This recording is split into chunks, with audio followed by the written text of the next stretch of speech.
world in the lab, Twitch stream glowing, formulas flashing, minds wide, knowledge flowing, equations on the board, numbers never sleep, teaching math and physics while them haters count sheep. Actual education, tune in and get schooled, flipping textbooks, breaking all the rules, from Newton to Einstein, concepts elevate. Keep the stream, it's the key to our fate. Dr. Gold dropping gems, knowledge raining down, actual education making scholars all around. Perpendicular minds, angles sharp as ice, maths and physics, yeah, the future's real nice.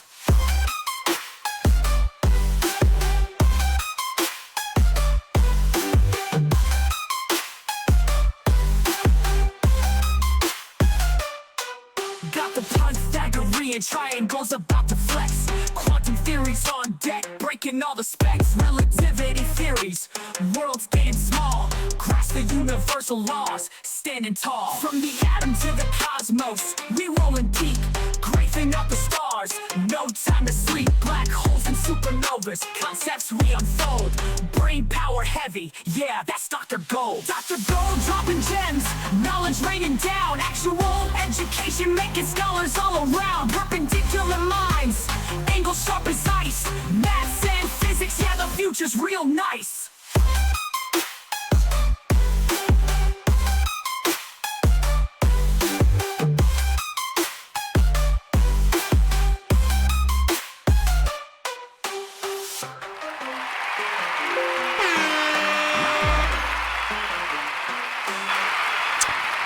All right.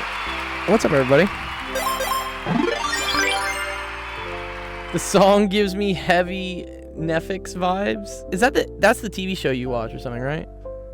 The one on Amazon Prime with the hotel or something? All right, let's start this off in Discord. It is Sunday. What's up, everybody? Yeah.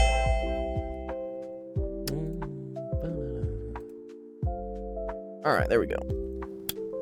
I had to update my drivers for my webcam.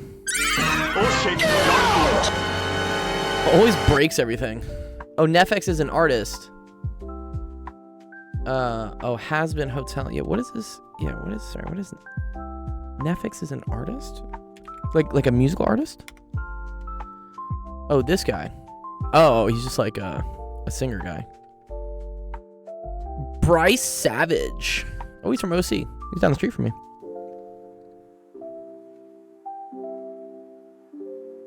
That's pretty cool. I would play his music, but I don't want to get like copyright struck. So I'm not gonna do it. Has Been Hotel. That's what you watch. Right? Has Been Hotel. Yeah, there we go.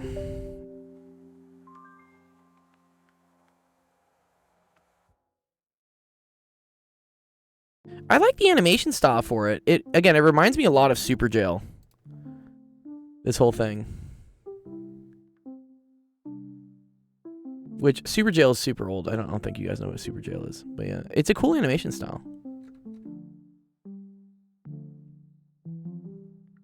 I would like to focus on Alistair's. Yo, what's up, Starprod? Wait, and you said is it on Amazon? Oh, it is on Prime. Oh, okay. Maybe I should go watch it then. Follows Charlie, the princess of hell, as she pursues her impossible goal of rehabilitating demons to peacefully reduce overpopulation in her kingdom. Oh, fascinating. Yeah, maybe I'll watch this show at some point. How many seasons are there? Just one? Oh, two. Oh, okay. And they're short too, only 25 minutes. Yeah, there used to be a show called I'll show you Super Jail. This is a lot older, of course. This was done in the early thousands, maybe the 90s actually, even. What's up, Abhay? Anyways, cool. All right. It's Sunday. Good job. Hope you guys are having a fun weekend. I know school has started up, so some people. Starprod said, "I've seen some weird shit on that show on TikTok." Oh, I bet. Yeah. A lot of cool stuff happening in the server. So yeah, I talked with Ramton. We're gonna do a cool podcast type science discussion stream starting next Saturday. I'll announce that once I get a topic from him that he wants us to cover in the next couple days. So that'll be next Saturday. New stream getting added. Also, I'm gonna add on Friday. We're gonna have Naroski, who maybe a couple of you guys know from the server and from the streams, who is gonna host kind of like a math competition stream. So if you want to get better at math competition type questions, which I'm usually like terrible at, but I've gotten a lot better at them just by again doing them and also getting kind of some coaching from some people who Naroski like designs math competition questions. It's really cool. But he asked if we could do like a stream where we go over like some more elegant math methods for doing stuff. There is a cool technique to kind of, my general way of doing math is to really just brute force it till we get the answer. Disqualified. Which, yeah, if you're trying to do that on a math competition, won't like help you out, because you have to be able to do things quickly, and that usually means seeing some beautiful, intuitive way to solve a problem. And so he's gonna go through some tips and tricks and like show us like what it is. Will the podcast be released on Spotify? You know, I haven't actually ever released any of our podcasts on Spotify. I guess I could. I release them on YouTube, so like you can watch them on YouTube. Spotify requires money, right? Yeah. So I'll announce that as well. That's gonna be on Friday, and it'll be before we do our game of the week. So this last week we did Fall Guys, which I had a lot of fun playing. I played with a couple of you guys. Here, I probably have it on. Where is it? Under actual gaming, right? I probably have the VOD recorded somewhere. Let me see. Yeah, we played an hour. This was a couple days ago. Oh, of course, I'm gonna get ads for trying to view my own channel. I hope I get some money from this. Anyways, yeah, support the channel. Yay! Ads on my own VOD. Yeah, it's pretty shameless, right? So adorable. I remember, dude, Bond bought this game for me. Anyways, so this was the game we were playing. We were playing Fall Guys. It's quite fun, actually. Actually, I didn't know this game was gonna be this fun, but you guys voted for it, and we played on Friday, and I actually had a lot of fun with it. So, kind of a cool metaphor for life. You never know if you're gonna like stuff till you go try it. So, I always love being introduced to new fun games to try out, and so that's what we did on Friday. On Monday, I will make a post, or maybe later tonight, I'll make a post having you guys vote on the next game that we play next week. Maybe chess will win this time. I know a lot of you guys wanted to play chess, and I've had some fun playing chess. It is a spin wheel, yes, but the votes, Star Prod, determine which one is the most likely. So, 2 people voted for Fall Guys. So, it didn't have as much votes as chess, but, you know, it ended up winning. I like this. This is a lot of how life works. You can increase your chances. You can definitely increase the odds of things going in your favor, but at the end of the day, there's always like some stochastic randomness to the universe. So I like to, as a theme, keep that as an element in everything we do in the server. Like, things aren't guaranteed. Just because the majority of people want to do something doesn't mean it happens all the time.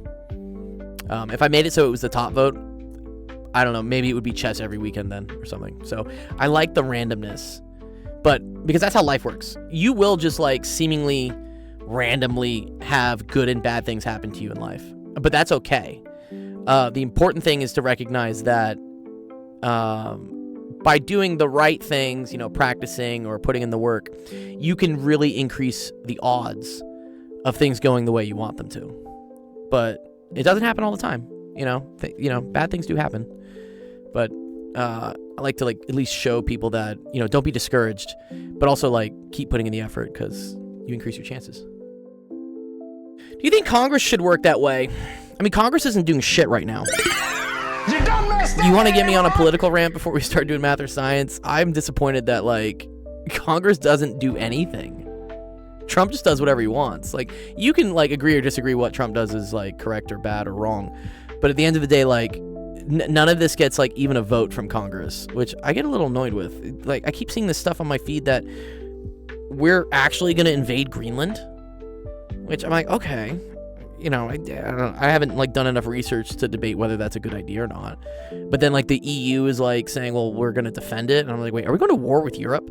But irregardless of any of this, I thought Congress is the only thing that can vote for us to go to war. That's why like we stayed out of World War II for a while, because we needed something like Pearl Harbor to get enough people in Congress to vote for it.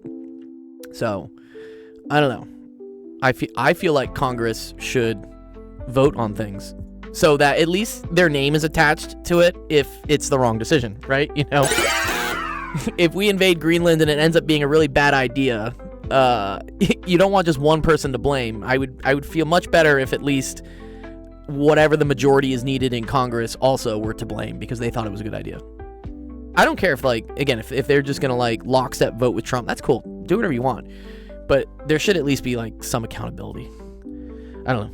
I remember from taking like government classes, they make, at least in the United States, if you take a government class in high school, they really try to drill it down that there's a reason we have 3 co-equal branches, and it's to make sure like no branch starts just like wilding out on their own, you know? End rant. So yeah, I think a spinner wheel would be great for Congress because then it would at least be doing something. Star says, I have to get root canal surgery in the middle of an exam week. Uh-oh. That sucks. I'm sorry. I fortunately haven't had to have a root canal, like, yet. I know I'm getting to the age where I'm going to start having root canals, and I'm dreading it. No. Because those are expensive.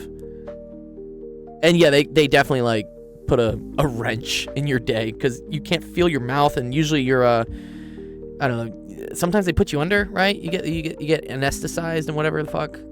So yeah, dental stuff. But again, that's life. Like, random shit happens all the time. You could increase your chances of not having a root canal during exam week if you were really good about brushing your teeth and flossing, which I'm terrible at flossing. So if I end up having to have a root canal, I know it's my own fault. But again, things are random. But you can still do things to increase the odds that good things happen and not bad things. Yeah. Well, yeah, and maybe your dentist wasn't doing a good job. I'm a little suspicious of my dentist because I switched dentists once my insurance like switched over like 3 years ago. And my old dentist was always kind of making me feel like my teeth were rotting and always suggesting like, we should do this, we should do this, you should do this, you should do this, which, you know, definitely made them money, but maybe was the right thing. So this new dentist doesn't really make me do anything. He just keeps telling me, like, I go in, he's like, yeah, your teeth are fine, yeah, cool, get out of here. I'm like, nice, love it. But after a year or so of this, I'm like, shouldn't something be wrong? Like, I appreciate you not for trying to like just bill the shit out of me for like random stuff, but like, I think something should be wrong with my teeth. Yeah, Pineapple, we're going to go live on YouTube when I actually start doing math and stop talking about, like, the dentist. No. Anyways, okay. Yes, you're right, Star Prod. Yeah, if it's a cavity, they catch it. Yes, you don't need a root canal. All right. Let me actually help some people out. Pineapple, I know you needed help with chem, yeah? You want me to help you out with chem? So, for those, you got chemistry? Yeah. Dude, I'm open. I'm going to open. There's 0 people in the queue right now. You got a free tutor until people start submitting questions. Okay? All right. That being said, I'll make some announcements later. Make sure to go check out, we have a new challenge for the new year. It's called the Actual Resolutions Challenge. It's very easy. It takes like 5 minutes for you to fill out. I'll plug it again towards the end of the stream here. But there's a $50 gift card drawing for it as well. So I may actually start incentivizing bond coins as well for you guys to do it. But it's for you. It's a helpful thing. It's a helpful thing for you to like set a goal this year, get it done, and have the best 2026 ever. Maybe as a Greenlandian citizen or something. I don't know what's going on. Okay, that being said, let's start off the stream, help you guys out with homework, and here we go. All right, welcome everyone to Office Hours. My name is Dr. Gold. This is Actual Education. Stream that helps you out with math homework, science homework, all sorts of fun stuff. We're here to help you out. What's up, Jeff? Jeff's contributing to the bondflation in today's society. All right, let's go live on TikTok. Let's go live on YouTube. And then let me get my chats going.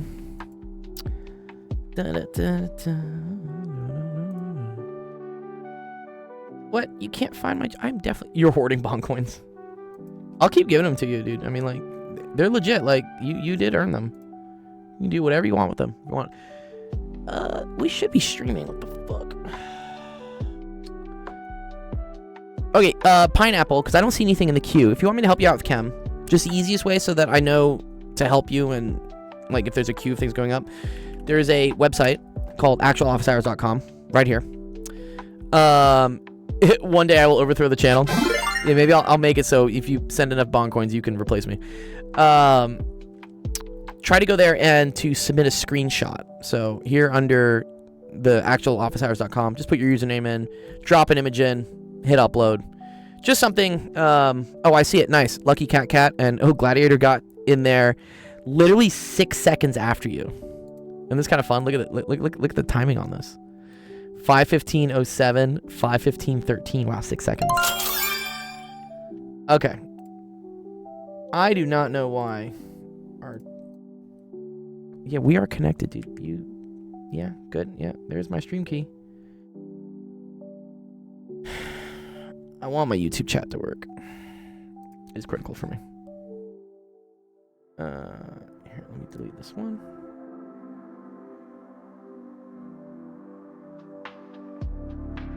Let's remove that. No. Not picking it up. I might have to, like, update this. The fuck?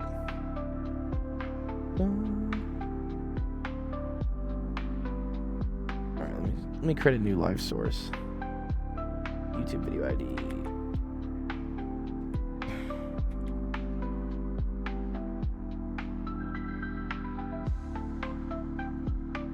Okay. And let me see if it's working.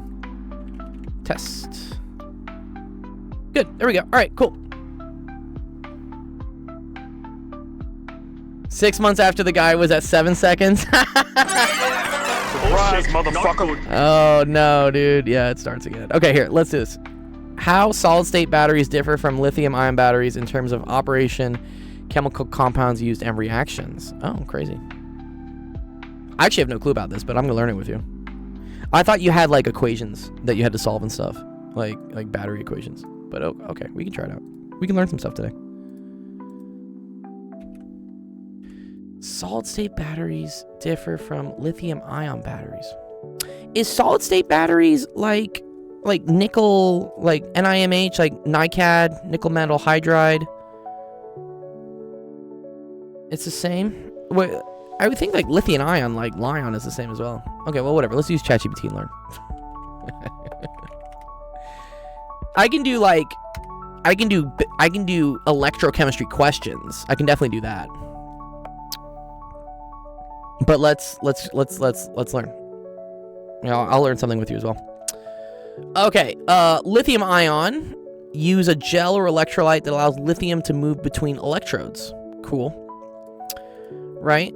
So lithium Li plus is positive, and they say it moves from the anode to the cathode.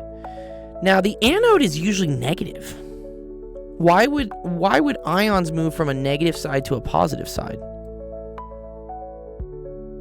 And electrons move through the external circuit. This is like against a gradient, I feel like. During charging, the process reverses. A liquid electrolyte requires a separator to prevent short circuits. I think solid state batteries are what we're used to doing.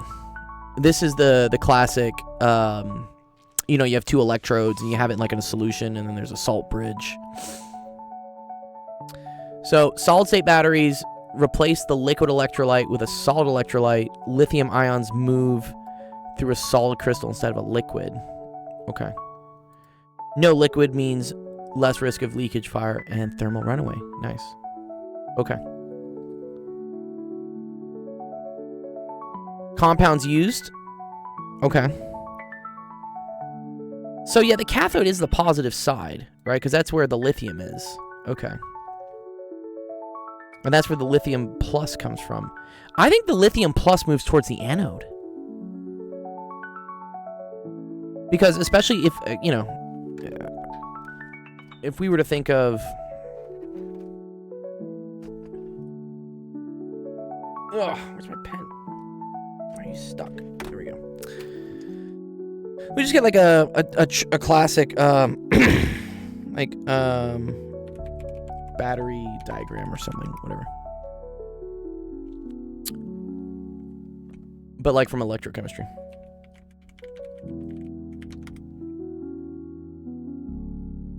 This is the classic battery that you learn in chemistry.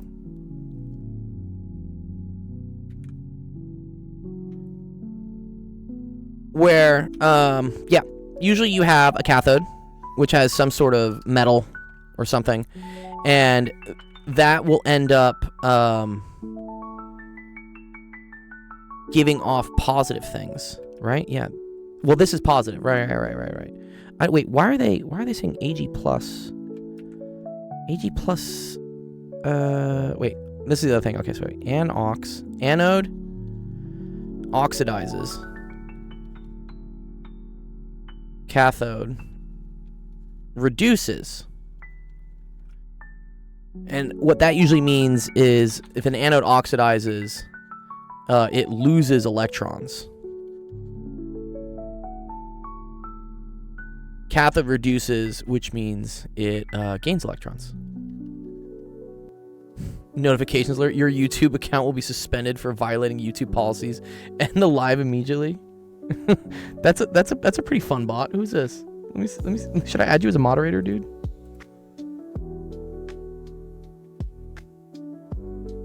Let me go to this channel, dude.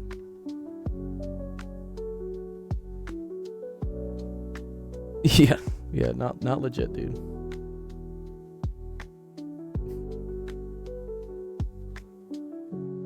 I'm gonna report this person though.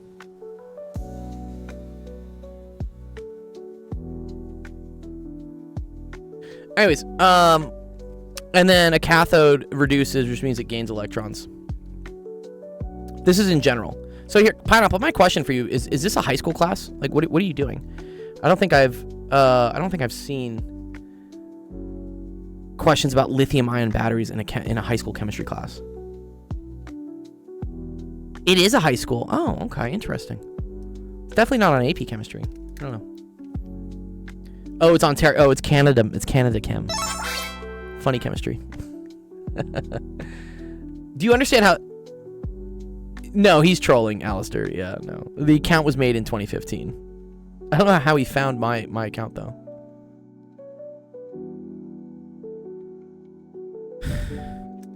Who am I talking to? People in the chat. That's just general people in the chat. You can see them.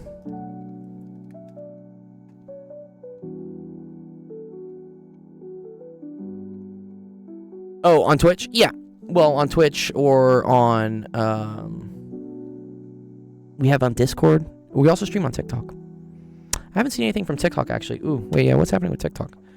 Why have I not seen a TikTok thing yet?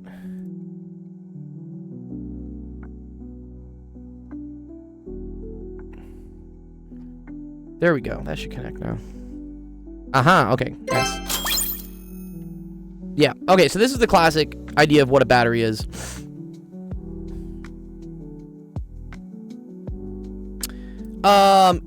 So you're not allowed, according to Twitch's terms of service. YouTube doesn't give a shit. YouTube would love for you to stream on as many platforms as possible. Like, yeah, YouTube doesn't care. They're trying to they're trying to make like a headway into the streaming game, because YouTube just started as just mainly just having like videos. That's all they did, and then they slowly got into streaming.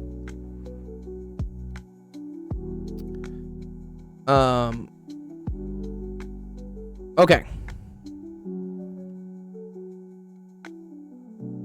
So, and then in terms of solid state batteries, I guess it's just the interface is what they're saying. Yeah, here we go. Let's see. Let's say at the high school level, what is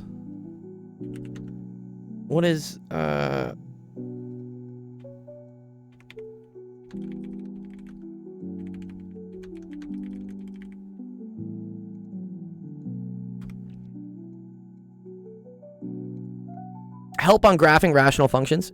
If you want to submit a question there, Sako Nako, the website to do it is right here, actualofficehours.com. If you go to that website, type in your username, drop in a screenshot of a rational functions question you want help with, and I'll do it. I'll do it here live on the stream.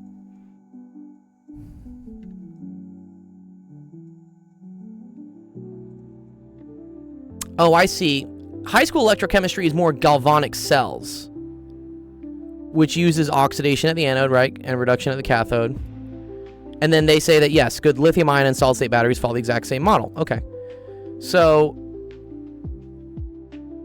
interesting. So here they say, yeah, the anode is during discharge. Okay, lithium is going to, yeah, and this is what we talked about, right? So, at the anode, I do know the squeeze theorem, Spencer. Yeah, for sure. I do a lot of calculus. The anode oxidizes, and oxidizing is losing electrons. The cathode reduces, and that means it gains electrons. So in a lithium-ion battery, that means lithium becomes lithium plus by losing electron.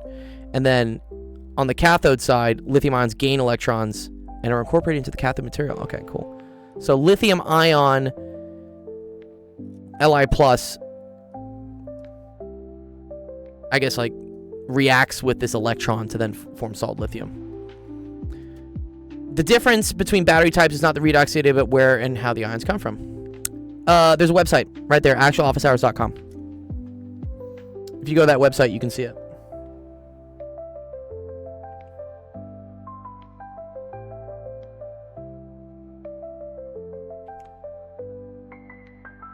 Okay.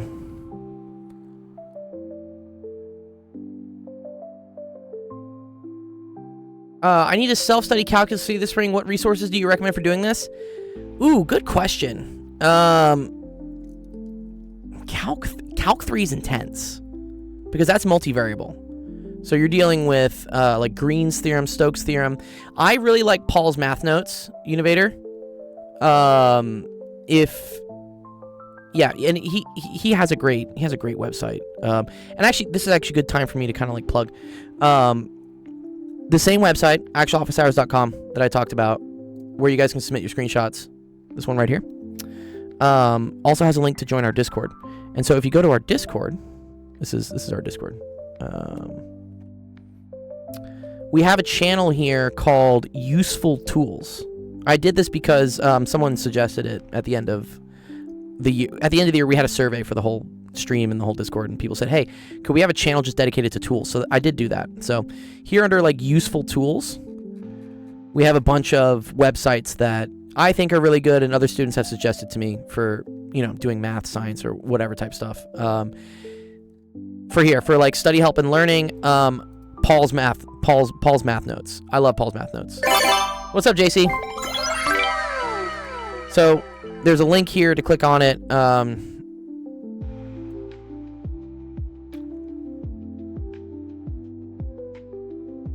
And he has stuff on like Calculus 3. So here you go. Here's Calculus 3. So notes, practice problems, assignment problems. Did someone say chemistry? JC, someone did say chemistry. Yeah. I'll show you the question in a second, JC.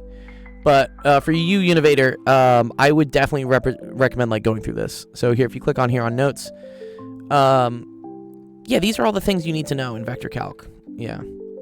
3D space, arc length, that's a big one. The different coordinate systems, partial derivatives, and then how you use the partial derivatives to do, yeah, Lagrange multipliers are cool.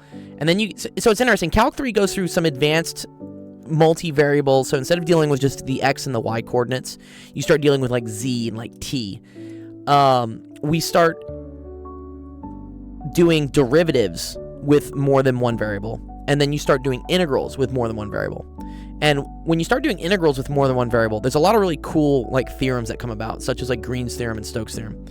And these are theorems that you will use, especially if you start going into like more advanced physics. They become super handy for solving difficult integral situations.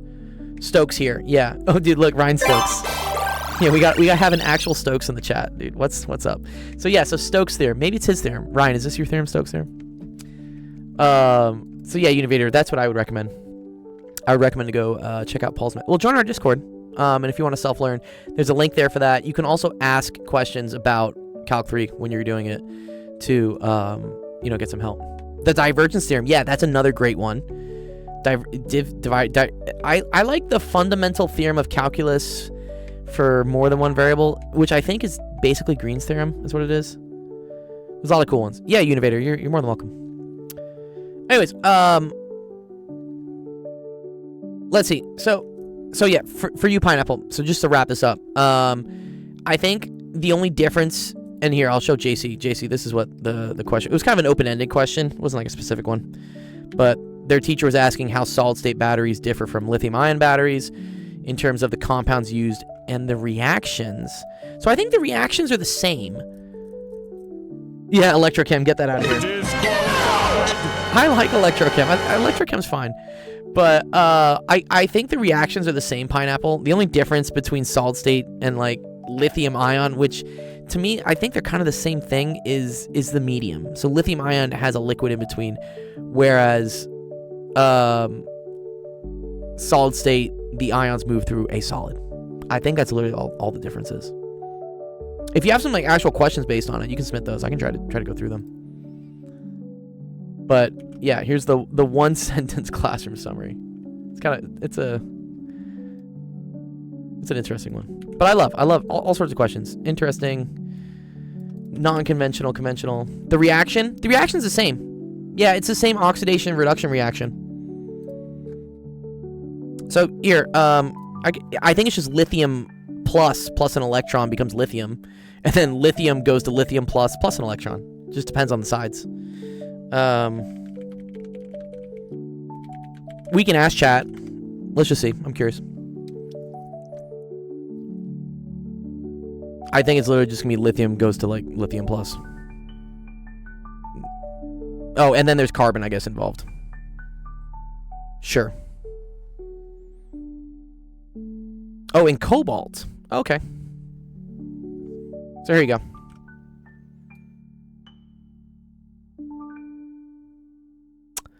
So this is so yeah, all sorts of electrochemistry is they're redox reactions. Someone was asking me in the server actually earlier about redox.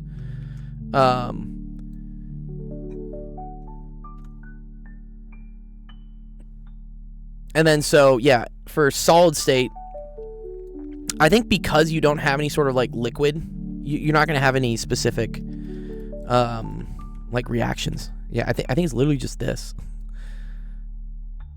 Yeah.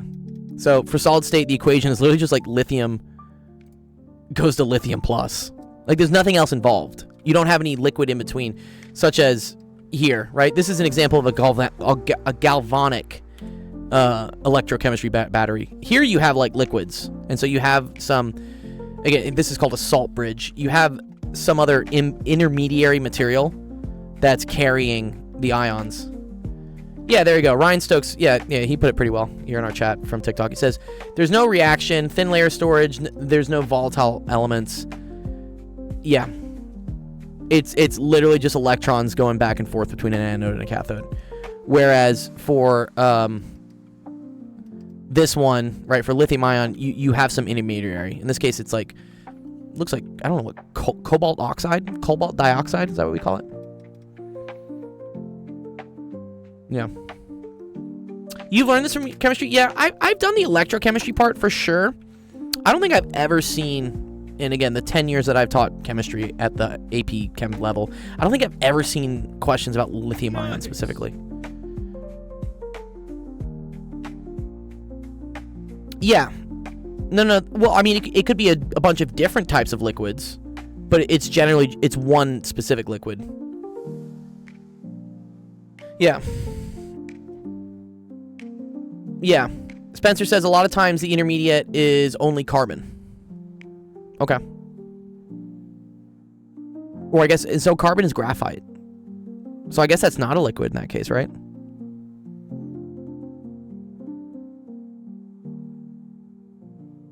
Yeah.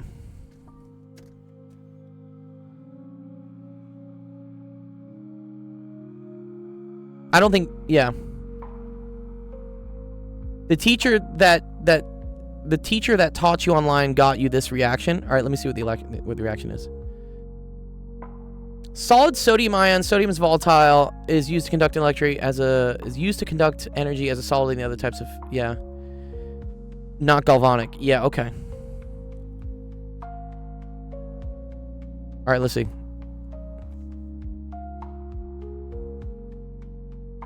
This is what his teacher gave him.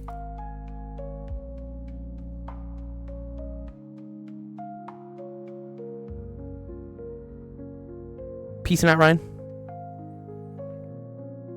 It's taking a while for this thing to load. It gave me a very high resolution image, apparently. Anything is better than Cobalt. Okay, here we go. All right, let's see. So this is the most high resolution image I've ever seen. I can see like the banding on the... I can see the individual pixels. Okay, here we go. So lithium ion, 10 million pixels. Lithium ion battery action. Sure.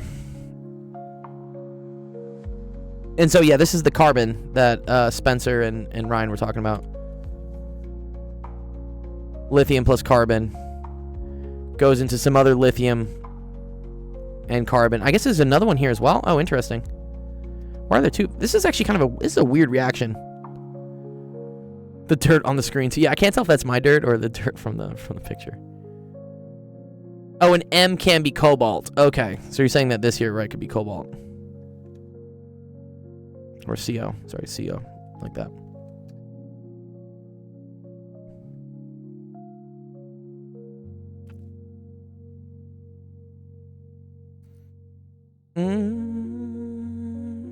But the main thing is, right, yeah, so the positive electrode, which is the cathode.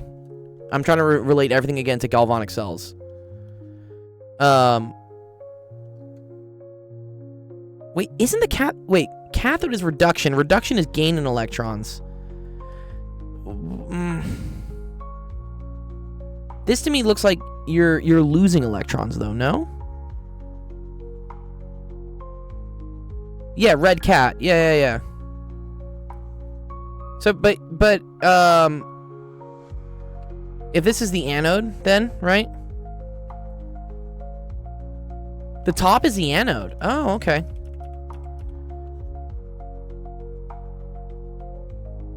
I thought the cathode's always positive, though. I agree that the anode, yes. yeah, there's some debate here about this, right? No, I thought, wait, what the fuck?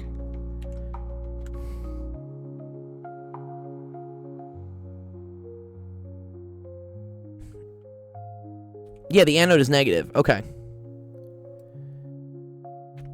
Yeah, they try to trip you up with the charges. Exam tomorrow, gang. I'm cooked. Best of luck to you, Maddie Waddy. You still have a whole day before your exam tomorrow.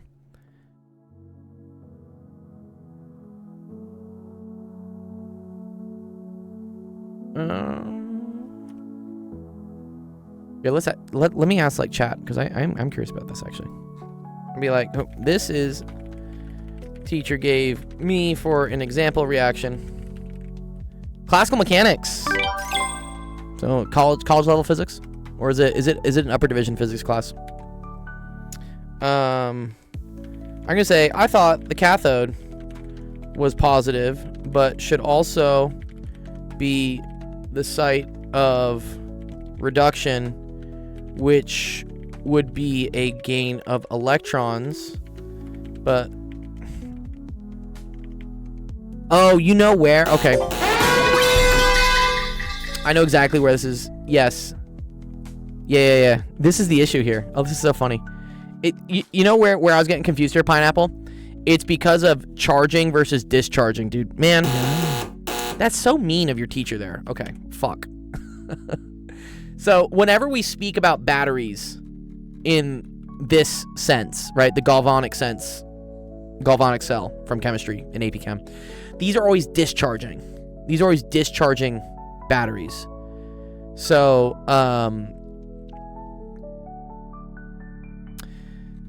the reaction for discharging a battery is going to be opposite for charging a battery. So in this case, this does make sense. This is the cathode. And then this is the anode. Because when you discharge... Yes, yeah, but yeah, exactly, right. Yeah. So when you're discharging, the cathode is reducing, and means it's gaining electrons. And that's what's happening here, because in the discharging way, which goes from right to left, you're taking lithium plus, you're adding an electron to it, and you're getting lithium neutral. Whereas with an anode, you're going to be oxidizing, which is losing an electron. And so in this case, discharging is moving this way, and that's why lithium neutral loses an electron and then results in lithium plus. Okay. Yeah, the charging and discharging was like, I don't know. It's starting to like mess me up, dude. What? Huh? Okay. All right. Queue's getting pretty long, so I hope this helps Pineapple a little bit with like a general overview of how electrochemistry and batteries work. I think, again, the main important things that your teacher is probably going to ask you about are these things. So just always remember that, like, this thing is negative, this thing is positive, this oxidizes, it loses electrons, this thing reduces, and it gains electrons. And then from there, the only difference I really see... Yeah, Spencer has a really good one. Anox, Red Cat. Yep. This is always a good one. Anox, Red Cat.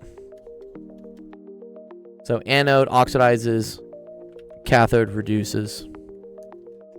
Should help you out with memorizing things. And then just the differences between them is, I think, just the intermediaries. So this has like some sort of, I would say almost like liquid intermediary, whereas solid state, I think, is just literally lithium going to lithium plus. All right, you're very welcome. Nice. Good job. Okay, cool. Good job. Good job. What's up, dude? Is there Shantrix? Maybe. This was literally the first question of the day, so let me Oh wait, what? Oh, so Yeah. I just joined. Like, this is a rare occurrence. I don't ever join in the beginning. Well, I of the server. spent 15 minutes just yapping about, I don't know, life and stuff, because we didn't have any questions in the queue. Now there are questions. So you're very welcome, Pineapple. Pineapple says thank you for yeah. We have people from YouTube, people from TikTok. This is great.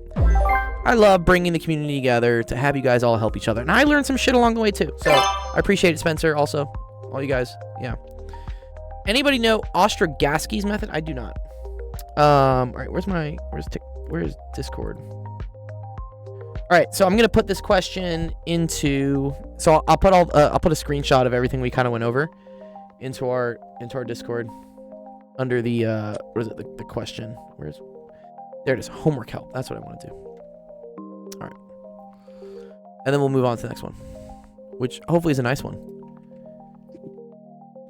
What's up, Justin? How's life? It's something. It's something, he says. It's always something. Life is something. It's better than it being nothing, dude. Yeah, if life was nothing. Yeah, exactly. Yeah, we'd be kind of bored. All right, there we go. Let's pull this in. You missed out on Fall Guys, dude. Did we play Fall Guys on Friday?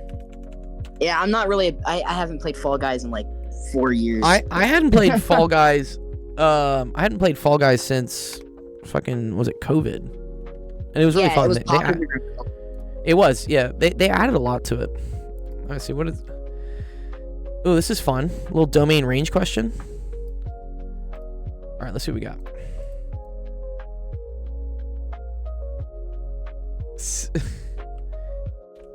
Sin City wasn't made for you. Sin City's cold and empty. No one's here to judge me. What? I don't think I ever saw that film. It has Bruce Willis in it, no? Fine GF? What's that? The other thing, the funny thing is this is like F of G. It's like a fog. It's kind of, what's a GF? Okay. All right. Let's see. All right. For the following functions, determine the defining function f of g and g of f, and determine the domain range of both. Okay. So f like this, I believe is f of g of x is what it is. And so all that happens is you put g of x wherever x was for f of x. So this would be 2 to the square root of x minus 1. And then g of f of x. Got class starting tomorrow. No, stop. You can't escape it, daddy. You can't. Daddy thick legs? Wow, dude. That's actually... I did squats yesterday. All right, so then this would be the square root of 2 to the x minus 1. Very interesting. 2 brackets after the x. You're on my FYP again? Yeah, you can't escape me, dude. My bizzles. 2 oh, after this one. Sorry. Yes.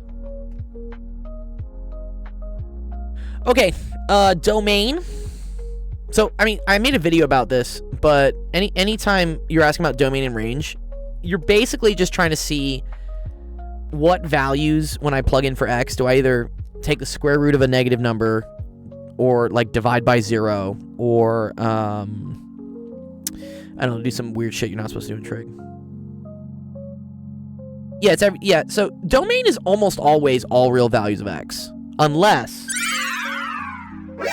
you start seeing like this type of stuff. When there's square roots being involved, now we gotta get a little bit more tricky, okay? And the main thing here, right, is that this part right here, whatever's inside has to be greater than 0.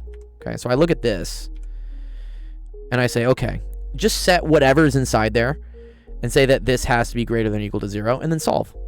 And so what that tells me, right, is that x has to be greater than or equal to 1. Has to be. Okay? So then the domain, we would say, is from 1 to infinity. Right? There you go. And then when I see that, I like to...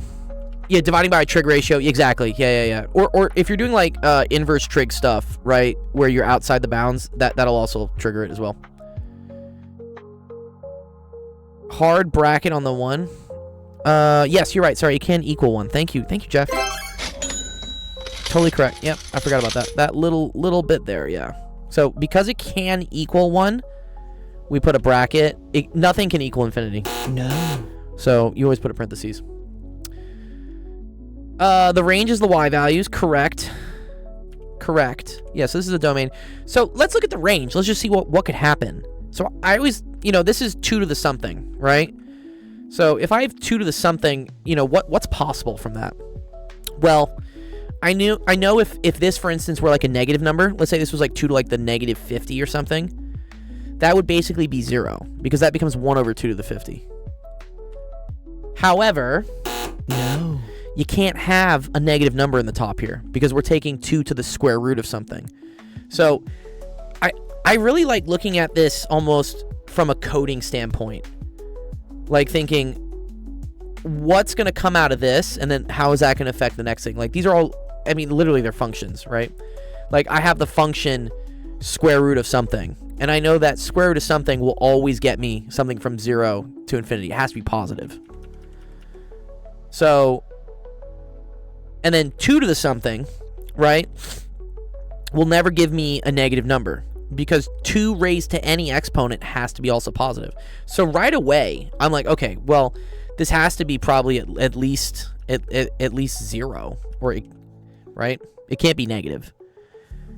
But then I see that there's no way to get a negative exponent here. So the smallest this exponent could be is 0, right? Because the smallest the square root of anything can be is 0, and then 2 to the 0 is just 1. So that tells me the range starts at 1. And more importantly, it can equal 1, right? Putting 1 in for x is totally valid. Yeah, exactly, Spencer. Yeah, you plug in the lowest number of x from the domain to get the range. That works, unless sometimes you get like spikes, right? Maybe it's like on one extreme here and it's one extreme here. Thanks, Trollcats. It's almost done. Well, I mean, it's kind of just started, but yeah. Okay.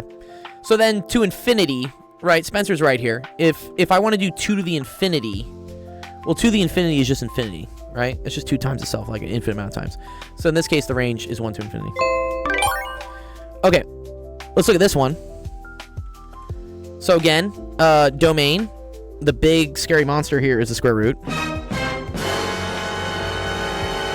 I know whatever's in the square root has to be greater than or equal to 0. So I'm gonna say 2 to the x. So the entire thing. I just blank write this. I'm just like, hey, this thing, that whole thing has to be greater than or equal to 0.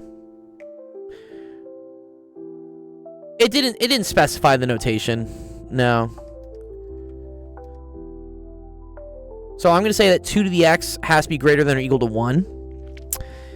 And, I mean, I know the answer is 0, but if you wanted to show this, like, formally, the way to get this thing out of the exponent is to take the log of both sides, right?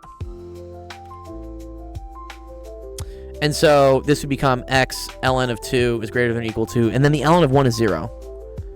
So then x is greater than or equal to 0. Cool. My man. So, yeah, for this one, domain is going to be from 0, and then there's no problem with this going up to infinity. Will you be the hole to my asymptote? Are you busting out the Valentine's Day stuff already? Is it always greater than or equal to, or is there cases where it's only equal to? So, when it's... I think what you meant to say, are there cases where it's greater than or equal to, or when it's only greater than? There's no case where it could be greater than 0, but then it's only 0. But there are cases where it can be 0 and greater than 0, or it can't be 0. I'll show you why in a second here. And then the range for this is pretty easy, right? We're just taking the square root of something. That's going to go from 0 to infinity. Yeah, so, Gladiator, you bring up a good point. So, because this is the one that will... Oh, sorry, I went back accidentally. This is the one that will, like... Here, this is, like, tricky. This is the one that will trick people up. Is, for instance, if they said 1 over the square root of x minus 3. Let's say this was our function, right? So, off the bat... You could say, okay, wait, the square root thing. I need to make sure whatever's inside the square root is greater than or equal to 0, right? So I would say, okay, cool. X minus 3 has to be greater than or equal to 0, so x must be greater than or equal to 3. Yes. Sorry, you're right here. Yep, yeah. I'm making small mistakes. Thank you, Shantrix. Yeah, this is greater than. Sorry, this is equal to.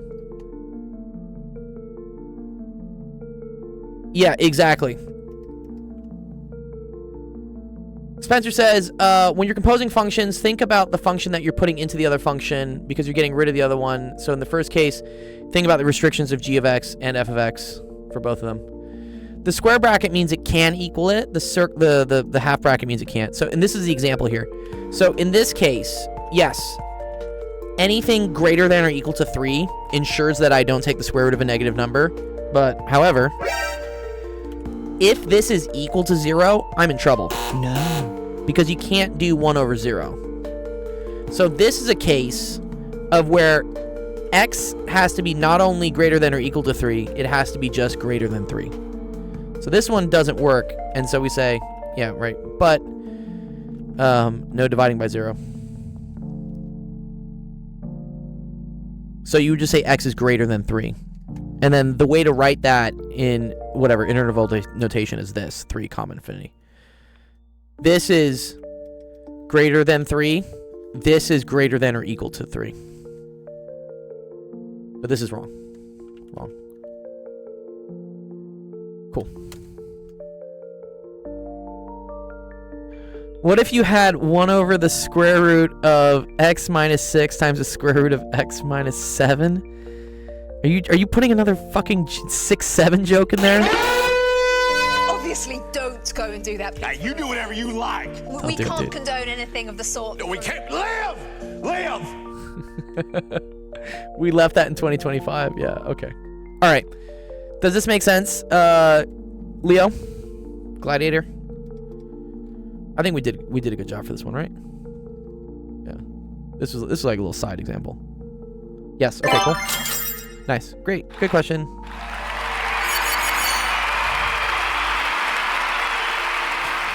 You have to be hyper aware for the 6-7s, dude.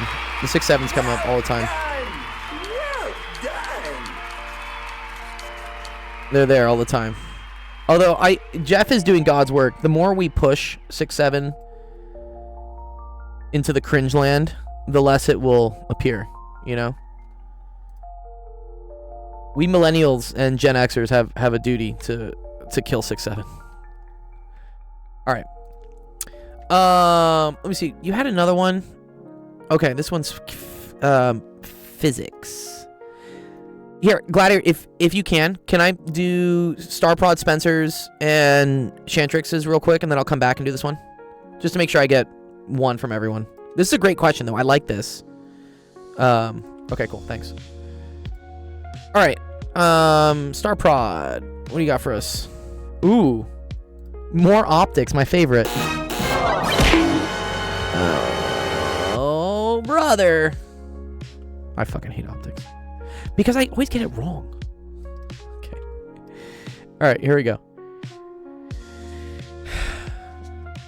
I'm gonna have optics for you until Friday. It's okay. It's not your fault. It's just what happens. Like, sometimes your teacher just gives you optics questions. Okay. Yo, what's up, Mathematic Fanatic? We should do that with other cringe memes like marketism. What's marketism? One of the other tisms. All right. A convergence lens, the objective, and a divergent lens, the eyepiece, as illustrated. The distance between the lenses is that, and the focal lengths are 9, 20, and 51, respectively.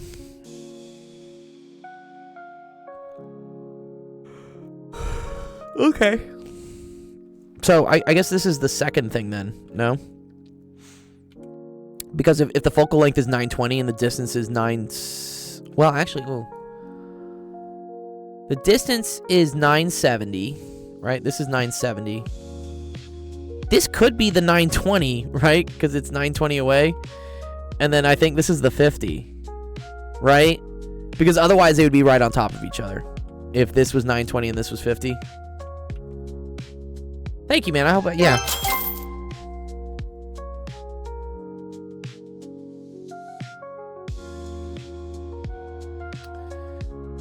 This is optics, is what it is. Yeah. I agree. I think the objective is F1. I'm gonna agree with you there, Starprod.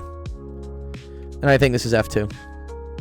Kind of interesting, right? This focus is like inside this focus. Calculate the size of the intermediate image of the ISS formed in this telescope. Oh, okay. So, this is where I need to remember, dude. Okay, you know what I'm doing? I'm going back. I'm going back to, because we did this. We did this on the stream last time. Here we go. Yep, this is what I want. Because I always forget, like, which one is negative and which one is positive. Right?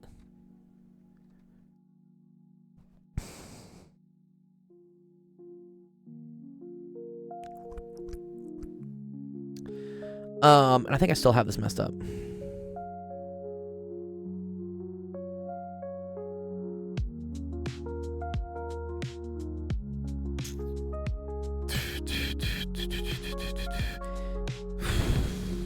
The nice thing I know is that that's positive and that's negative.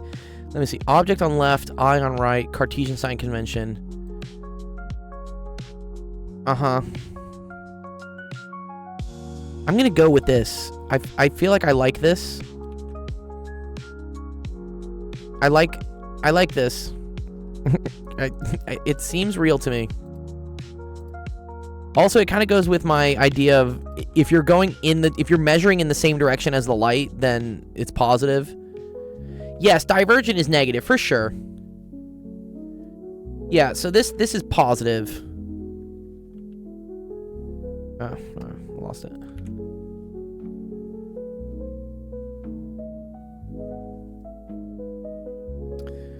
Jeff, the TikTok chat has some answers for you.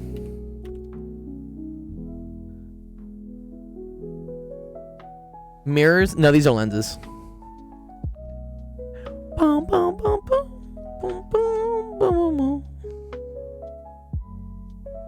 Okay. And then size is magnification, right? And then magnification, I want to say is DI over DO.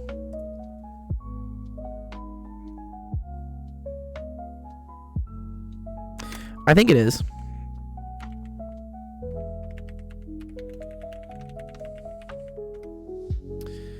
Yeah, it is di over do. Cool. I forget, but it's negative. It's negative. Yeah, it's negative image over oxygen. Yes, it is gonna be the height. So the height is gonna be, but then this is related to, right? So magnification is also equal to the height of the image over the height of the object, right?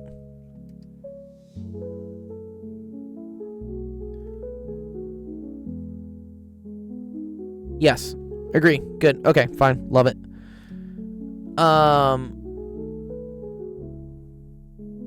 My question here though is going to be whether DI is negative. Thank you, Jay Shack. I do need to drink water. I don't think we partied enough. You look up. I do look a bit dehydrated. Yeah. Okay. All right. So this is the object distance, right? So we can say that,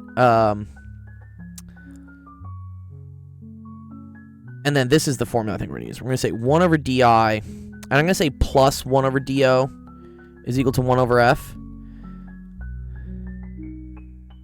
right? And in this case, do is equal to 36,000 kilometers.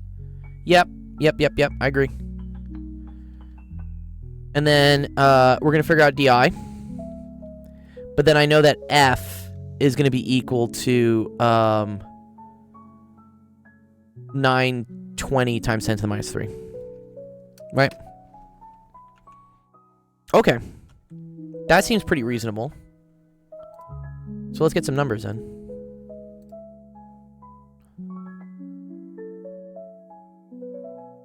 I need my gold calculator, though. Where's my gold one? Okay. Okie dokie. So 1 over 920 e to the minus 3. That's 1 over f. And then we're going to subtract 1 over the object distance. 10 to the 3. Meters to kilometers to meters would be 10 to the 3. Right? So I'm going to... it would be 36 times 10 to the 6, though. You are right about that. It's 36,000 times 10 to the 3, but it's also the same thing as 36 10 to the 6. Yeah.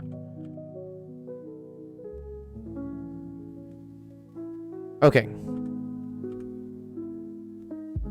Yeah. You want to meet them both at meters. Oh, I see. You were thinking about going both to millimeters.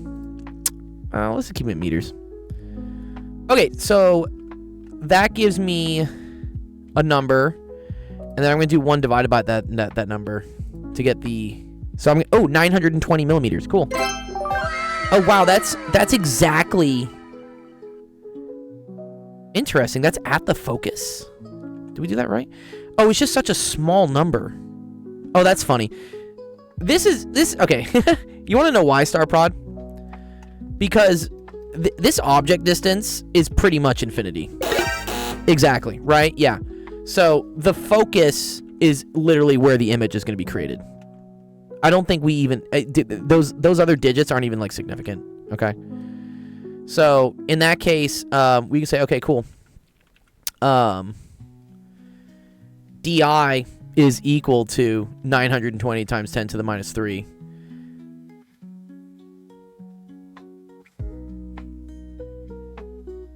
And then,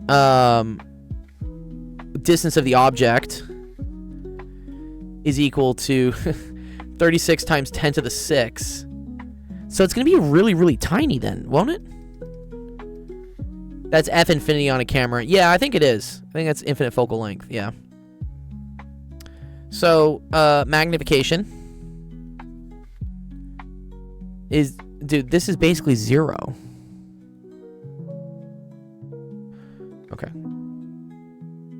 920 times 10 to the minus 3 over 36 times 10 to the 6. And then this is equal to the height of the image, which is what you're solving for. Or sorry, height of the image is what you're solving for, over the height of the object, and the object height is 42 meters. This is going to be a very, very small number. Okay, so 920 e to the minus 3 divided by 36 e to the 6, and then times 42. And then, I don't know, we can divide that by... Yeah, maybe.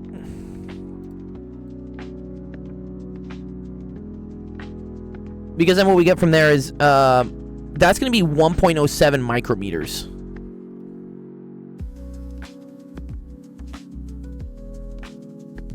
Microns, I guess. Okay. That's very small. Okay, but then, it needs to go through the eyepiece. Correct. So in this case, you're going to have 1 over di plus 1 over... So if this is at the focus, but this whole thing is 970, then this is a distance of 50. Say stuff about chromatic aberration. Isn't that the, like, kind of the wobble in spherical lenses? It causes the edges to look pretty weird or something. And then this is a diverging lens. So it's going to have negative focal. So then that's 1 over... So negative 1 over 51 times 10 to the minus 3. Okay.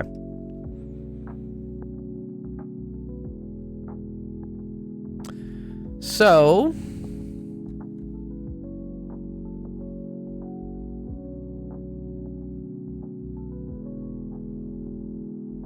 Well, that's how, like, yeah, it forms rainbows and stuff. Okay. So then we're going to just move that over, I guess, right? So what? We have 1 over 51 e to the negative 3 plus 1 over 50. Then we're going to make it negative.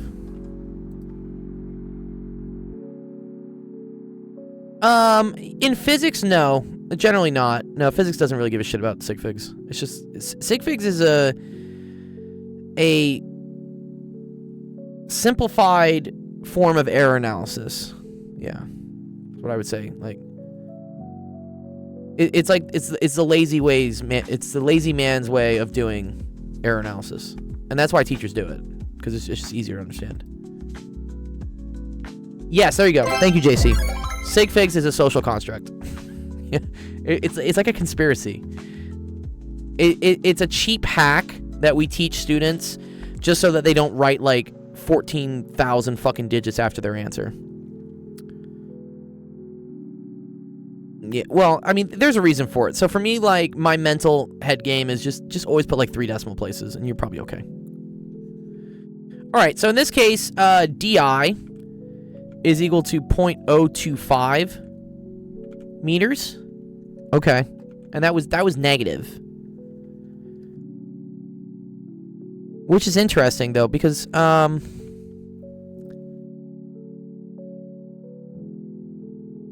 means it's going to be on the left side of the eyepiece, no? Right? Isn't negative image distance over to the left? But I guess they don't care about the numbers. They don't care about the sign. They just want the magnification. So then di over do. So that's 0.025 over 1.07 times 10 to the minus 6. Right? Oh, wait, no, that was hi. Sorry, my bad. Sorry. 0.025 over 0.005, right? Yeah. Oh, cool. So that's just going to be 1/2. 1/2 the magnification. Wait, so it's still small. Wait, what? It's still really tiny. That makes it smaller. All right. Let me see. Let me see what chat says about this. I'm just curious. Good old magnification just messing me up.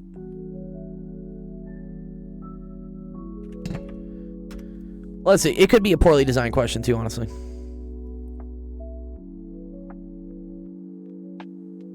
But I'm pretty sure because the distance is so far that the image distance is literally the same as the focal length.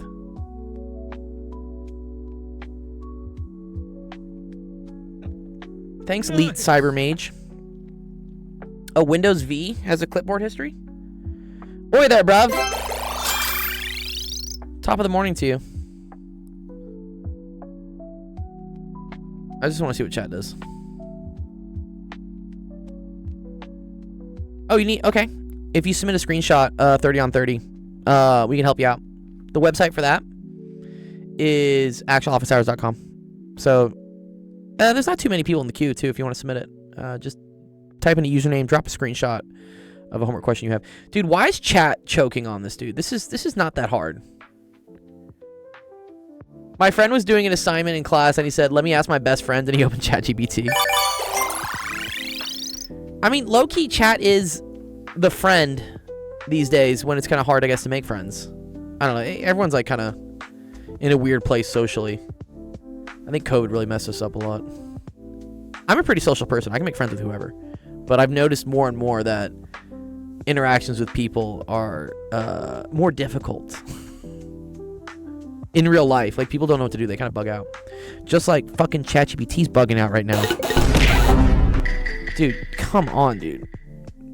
Not... Okay. Here we go. Yeah. Corporate AI is not a good mass friend. What do you mean mass friend? Okay, look, it got the same thing as I did. Look. So, this is why I do like AI. Because it makes me realize that I'm not fucking crazy. I'm like, yeah, okay, cool. It's 1.0. I think I said 1.06 microns. Oh, no, I said 1.07. Okay, so we're good. So I got the same answer there. Okay. And then we did this. Yes. And then this is also what I did. Yeah. So we should have gotten 25.25. And what did I say? I said it was basically 25. Whatever. It's close enough.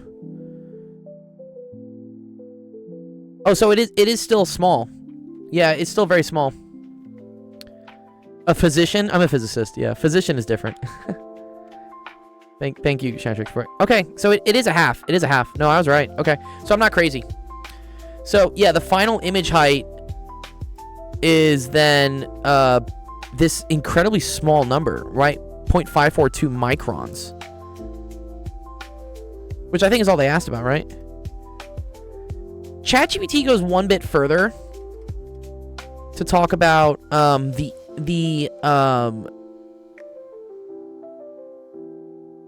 angular size. And I guess this is comparing it to in your own like sphere of space, like how far it would appear at the same distance, I guess. Yeah, don't worry about the angular size then. Okay, so then this is just what you want. Yeah, the final virtual image is what we said it was going to be. It's basically half of 1.07 microns.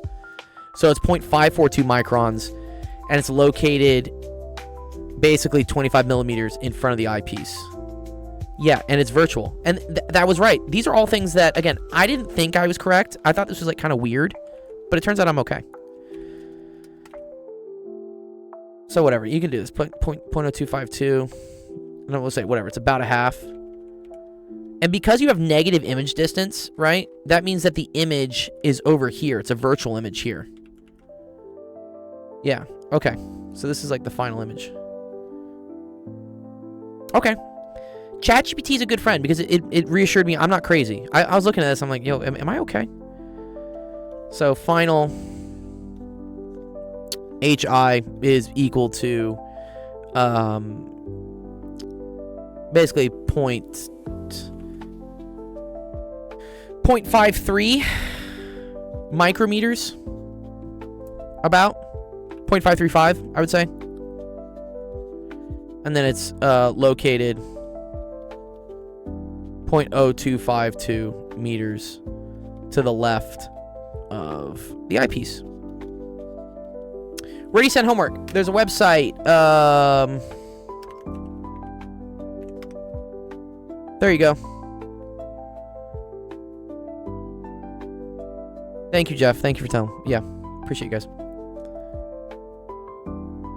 So yeah, that's where it is. I think that's all you need to know. I don't think you need to deal with like the angular resolution thing. Yeah, this is kind of more of a angular. I don't think you need to know angular magnification. I actually don't know where this comes from. I think you just need to know this. Does your website... The back end for my website is PHP. It's very simple. Trust me, Mathematic Fanatic, I keep getting all these like ads on Instagram about like, you need to be using Supabase and Cursor and I don't know, this and this and this and this. And it's just all these funny vibe coders using the same... whatever vibe coding AI platform things are like, this is your front end, use this for your back end, use this for your authentication, use this for this, use this for this. And I'm like, cool. It's very interesting. I don't think I'm gonna go learn it. I come from the school of like actually coding things, so for me, like, I think it's powerful. I think it's very powerful nowadays that people can do basically the high level coding jobs that would usually require a team of people manually writing code by hand. They're understanding how to do it more from like a software manager level. Like you have like agents that are doing this stuff. You're not actually doing any of the coding, which is crazy to me. But yes, yeah, Supabase. I don't even know what... I literally heard about Supabase last night as I was trying to go to sleep doom scrolling. I just got caught in this like algorithm of, we're just going to show you all the Claude Code AI tools that people are using. And I was like, this is really cool. And for a second, I was starting to think, like, man, am I getting left behind because I have no clue about these things? And I don't really have the time to start learning about these things because, I run so many other things. And then I thought, no, this is just how things work. And not to knock it, I think it's very cool that people can come up with apps with backends and authentication and hosting and whatever really, really rapidly. That's really cool. But the key thing behind all of this is, are you creating something that people actually want to use? I think it's almost like when you're selling shovels to people, like digging for gold. I think a lot of these companies create these cool vibe coded whatever things because everyone thinks that's the rush to go into, not knowing that you actually have to have good ideas. You can't just start like coding stuff that no one's going to use.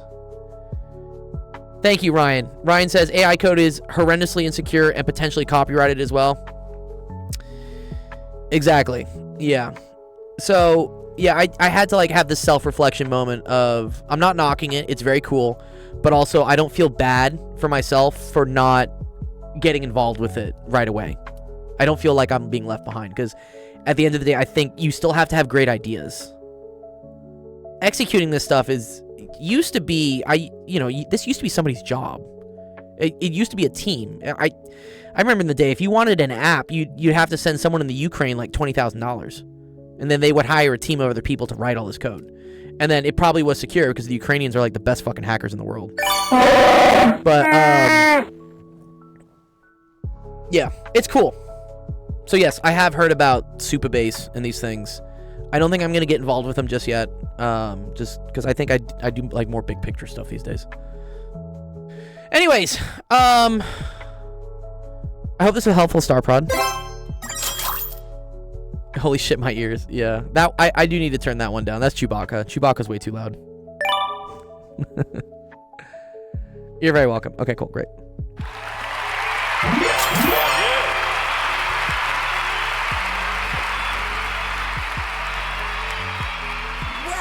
All right. Well done. That being said, I think, Starpod, I think it was you, right, who was talking about maybe recoding this in, I don't know, Node.js or something. I think I gave you all our source code, right? I had to retract some of the API keys. I can't be giving you all my webhooks.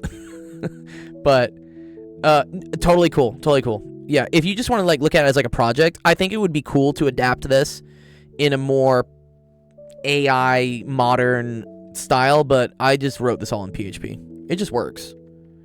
And when I say I wrote, ChatGPT really wrote it, but I at least understand how it wrote it because I understand PHP. Yeah, and I do have, and yes, I do have my, you know, my secret keys on an htaccess file. Like, I understand that at least. Yeah. Yeah, environments are important. All right, Spencer, you're up next. Let's do your question, Spence.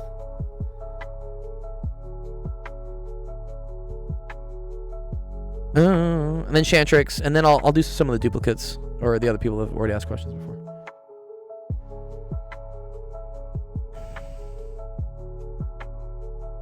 Did I not give you points yet? 1 sec, I'll do it. Give me 1 second, Star. I still have to like drag the question into your solution.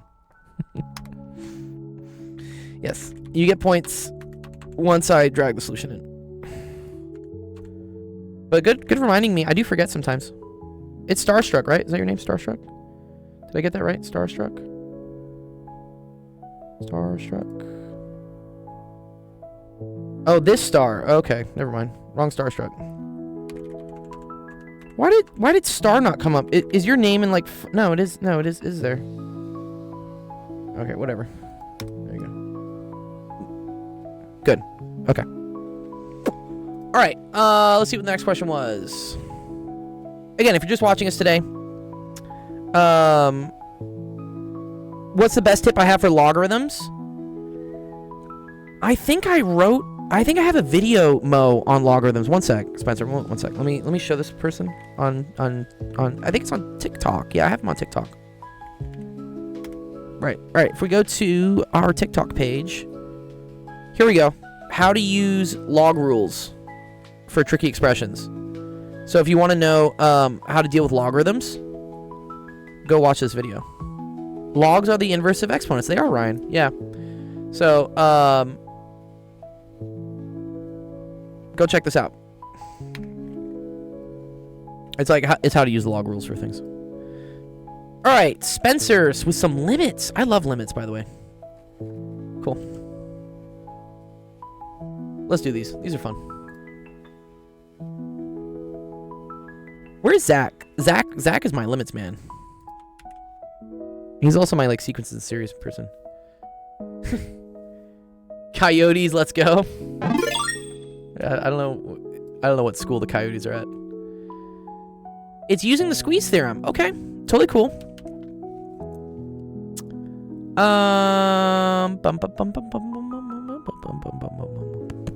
So I feel like when I see something like this, Spence, I feel like I want to break it up into two different things. Slant asymptotes. Yes, Alex, I definitely can. If you want to submit a screenshot of an example slant asymptote question you have, I can totally do it. The other thing I would recommend, if you have time to go through my TikTok, I have a whole video on asymptotes. Where is it?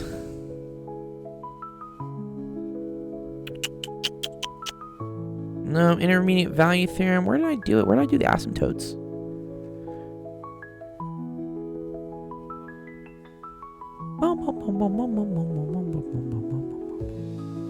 Here we go. Yeah, how to find, I want to say horizontal asymptotes, right? This one? So this is how you find slant asymptotes using limits. And then I also have a video on how to find slant asymptotes just using like the hack. There's some hacks that make this easier without doing it with the limit definition, so you can go check these out. But if you have a specific question... Yeah, no, you're okay. Yeah. If you have a specific question, you want to submit it to our Discord. I'm going over questions live for the next hour and a half. You can use this website to drop in a screenshot. Obama TikTok video. Yeah, well, slant is like kind of horizontal. It's technically not. It's technically not an asymptote, but whatever. It's oblique. Yeah, dude, I learned something about complex numbers from a brain rot. I bet, dude. Yeah, dude, the brain rot stuff works wonders these days. Okay. So here's the issue, right? I always like to say, like, whenever you see a limit, what's a nice thing to do right off the bat is just take whatever the limit's approaching and plug it in and see what you get. So I have the limit as x approaches 0 of 1 minus cosine of x over tangent of x. And you may ask yourself, why can't I just plug in x is equal to 0? We'll show you why.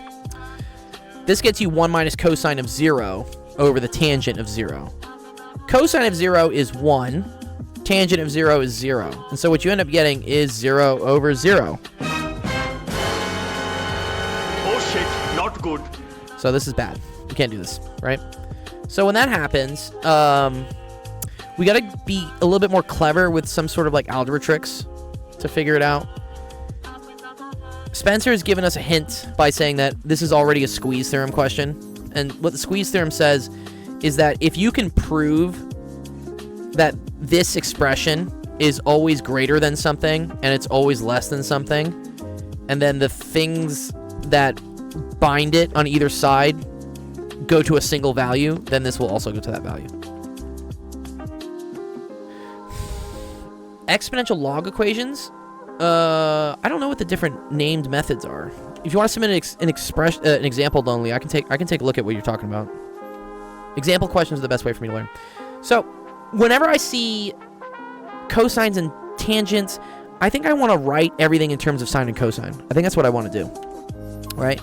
So I'm going to say tangent, I know, is equal to sine over cosine. So let's plug that in and see what we get. So that would be 1 minus cosine of x all over sine of x over cosine of x, yeah? Which, when you're dividing by a fraction, this is the same thing as multiplying by the flip, right? Keep, change, flip. So then this is cosine over sine of x.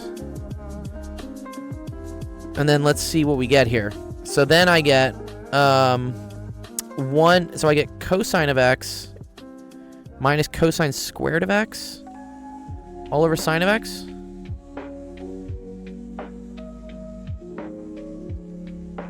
I yearn for symbols to move themselves. Yeah, dude, Mathematic Fanatic, yeah, you know exactly what I'm talking about, right? You're writing all the Manum code, right? For them to just, like, move things. It would be so nice, yeah. Let's see. Does this help me out? This is 1 minus 1 over 0 still. Fuck. Let's think. Squeeze theorem. Yeah, you can have, yeah, soft mechanics is fine. I don't know what soft, is soft like the opposite of hard? No, I well, they said they want us to use the squeeze theorem. Otherwise, off the bat, I would have used L'Hopital's right away, right? Because this would just become secant squared, and then this would literally just become, what is it, negative sine, and then we're done. Why can't you turn 1 minus cosine of x into sine of x? So you can turn 1 minus cosine squared of x into sine squared of x. This is valid. Okay. So, all right, we are allowed to use, these are special ones that we know, right? The limit as x approaches 0, I think if sine of x over x is equal to 1, right? Or it's equal to 0. Wait, no, it is equal to 1. And then of 1 minus, 1 minus cosine of x over x is equal, this one is 0. Okay, cool. Good job. Let me see if I remember why this is. Because the way I would think about it here, right, is that, like, sine of x is bounded by 1 and negative 1, right? This is the typical thing for this, right?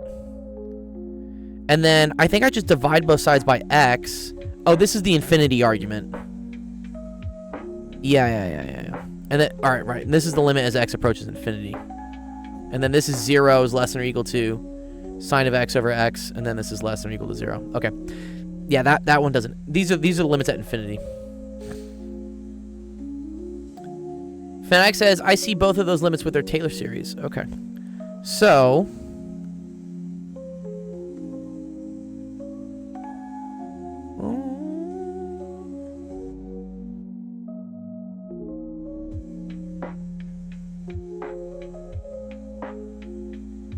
let me think. How do you use this with the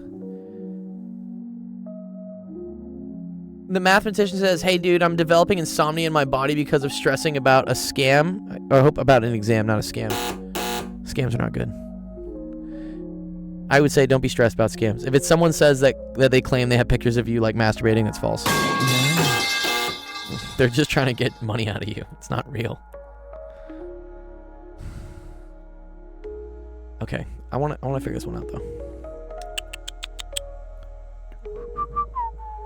If I had 1 minus, okay, sine of x over x is equal to 1, but I don't have any x's anywhere.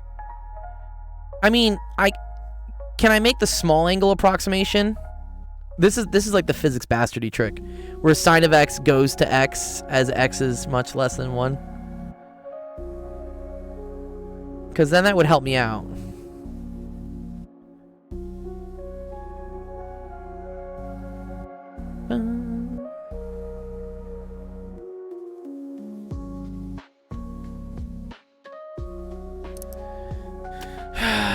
I thought I knew the squeeze theorem.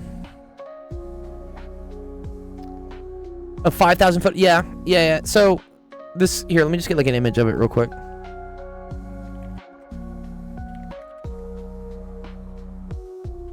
Yeah, I agree those limits are handy. She really has your video? Why did you send someone your video, dude? Surprise, motherfucker. I would say also these days, nothing matters. It's okay. You can still become president, apparently. Doesn't matter what you do. There's a really pretty picture of this. Or I guess Wikipedia, dude, I hate Wikipedia. I really don't want to use Wikipedia. Wikipedia for math is terrible. If it happened 1 year ago, then you're fine. If nothing's happened yet, it's not going to happen any other time. Just add a Sora AI to the videos you send. Yeah. So this is an example of the squeeze theorem. Okay. So let's say, for instance, that this green function here, I don't know. Let's just say this thing is g of x. And then let's say that this thing down here is h of x. Okay. And then let's say that this thing right here is f of x. Okay. If you can prove that this blue function f of x is always less than g of x, but is always greater than h of x,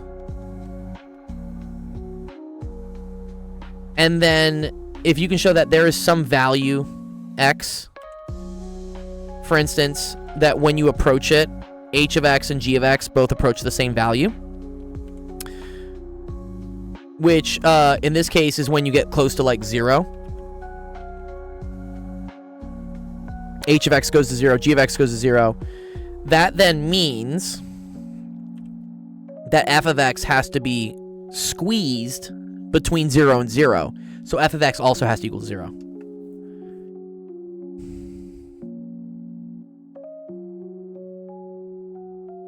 Yeah. Radicals, Justin, I have a video on it, but if you want to submit a screenshot and add it to the queue, I'll get through it. Let me see. Mathematic Fanatic says it can turn into 1 minus cosine over x times x over x times cosine over x, and thus it is 0 times 1 times 1. You gotta be tricky with that though, Mathematic Fanatic, because 0 times 1 as like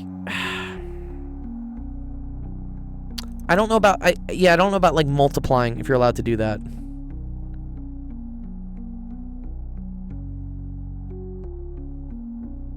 Like, for instance, I don't know, 1 over 0 times 0. I don't think this is 0, because this thing is like approaching 0, and then this thing is approaching infinity, and then the question becomes like, which one approaches the other extreme faster? Okay, 0. Okay, all right. Maybe you are right. Okay. Oh, okay. I was thinking about infinity times 0 then. Okay, that is the 1 over 0 times 0. Okay, 1 times 0 is definitely still 0. Okay, you're trying to split things. Okay, that's fine. Let's do it.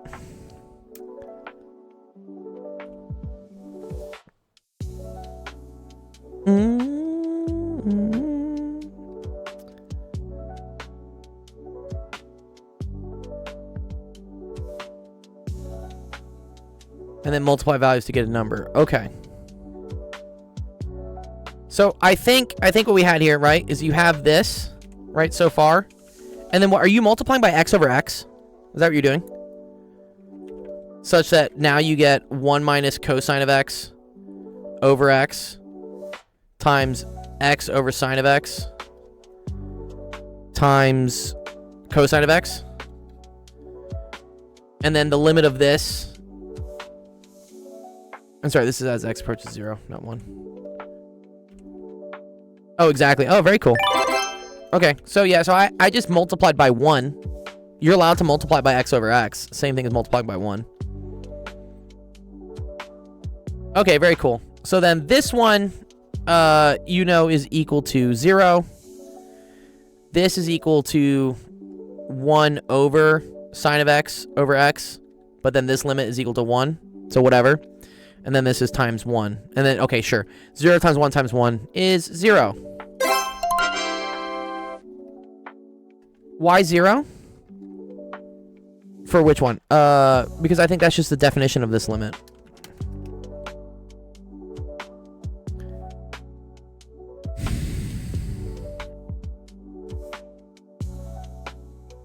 The first one is 0 over 0? At the beginning it is. Jeff says, I don't think so. Okay, one sec. 1 minus cosine of x. Yes, but you could do L'Hopital's. L'Hopital's is the correct way to do it. But we're doing it with... Oh, 1 minus cosine of x over x goes to 0, not to 1. Sine of x over x is 1. Wait, no, we do have this right.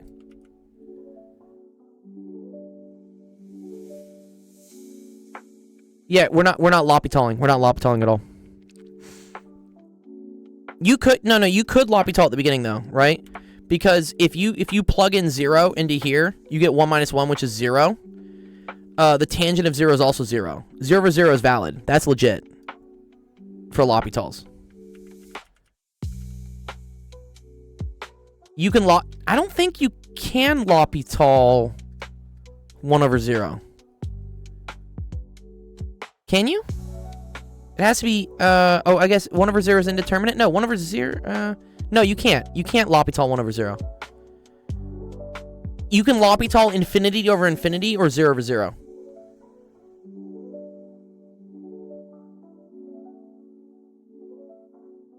Yes, there you go. Yeah, okay. Okay. I think we're correct here. Jeff, do you see? Sorry, is there some?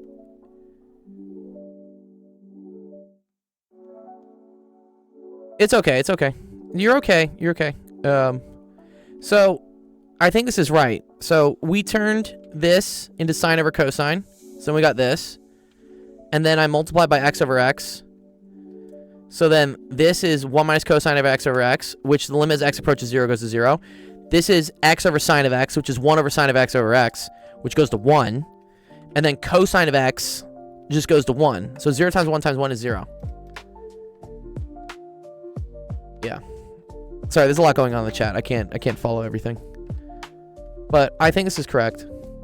If we don't believe me, let's go ask my best friend ChatGPT. Let's go ask my best friend. I'm pretty sure I'm right.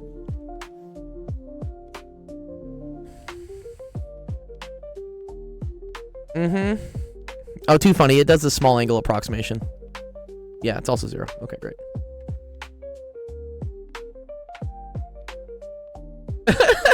Yeah, that sounds like a trap.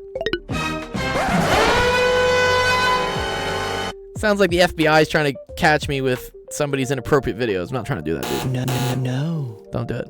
Although I do remember you from previously, so this would be a long play by the FBI if they're really trying to get me. All right. I agree with that one. Let's do this one, which was the limit as x goes to 0. I'll do a different color for this one. Let's do blue. You missed Calc 1 and 2? Yeah, they're good days, dude. Yeah. What are you doing now these days, Muhammad Kazi? Are you in Calc 3? Or are you like done with school? And it's 2x squared. Interesting. So I feel like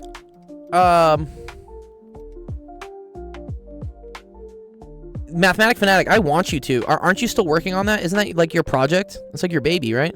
I love that one. Like, I love that you're doing that. All right, so this is 1 over 2 times 1 over x times 1 minus cosine of x over x. This, I think, is infinity. Or this is undefined. This limit does not exist. Oh, you work in electrical engineering. Cool.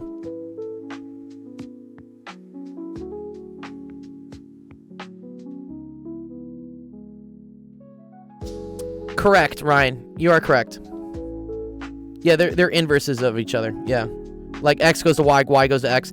I'm going to put out a TikTok video actually next week based on trig functions and inverse trig functions, because I do think that's a really important thing that gets kind of like messed up. I like to say like, so like sine takes an angle and gives you like a ratio, like whatever, like opposite of hypotenuse. Whereas like arc sine takes a ratio. So for instance, some opposite of hypotenuse and spits out an angle. So that's how they're inverses of each other, literally.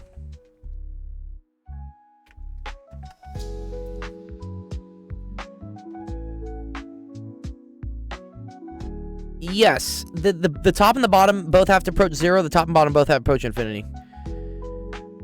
Small angle approximation. Well, Jeff, I think we still want to use these. Which, I mean, here's the issue. This for sure goes to 0, but now I don't like this. Because 1 over 0 is like infinity. You think this should be 1/4? Huh. I think by L'Hopital's, right? So here's the example of why you could use L'Hopital's. We're going to do this in green, right? If I plug in 0, I get 1 minus the cosine of 0 over 0, right? 2 to the 0 squared. This is 0 over 0. Which means we're okay to use L'Hopital's, right? Which means I'm going to take the derivative of the top, I'm going to take the derivative of the bottom, and we're going to see what we get. So derivative of the top would end up being sine of x, right? And then derivative of the bottom would be 4x, right? Plug in x equals 0. Now you get sine of 0 over 0, which is still 0 over 0. So you're not done, but you can still use L'Hopital's rule because this is 0 over 0. So then you take one final derivative of this, which would get you cosine of x over 4. And then if you plug in 0 here, now you get 1 over 4. I think 1/4 is the correct one.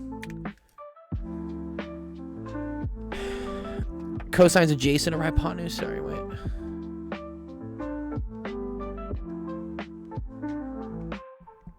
I agree it's 1/4. How do we show that, though, with this quote-unquote squeeze theorem thing? Oh, you're okay. Yeah. There's a lot going on. TikTok's fucking vibing today, dude.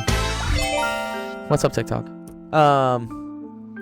I agree it's 1/4, but is there a way to prove it? Yeah, L'Hopital's is dope. I love L'Hopital's. Is there a way to prove it with this stuff? I think is the question.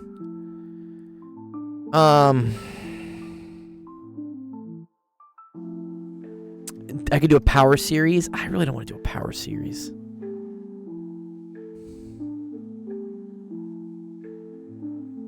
Okay, what if I multiply the top and the bottom by 1 plus cosine of x?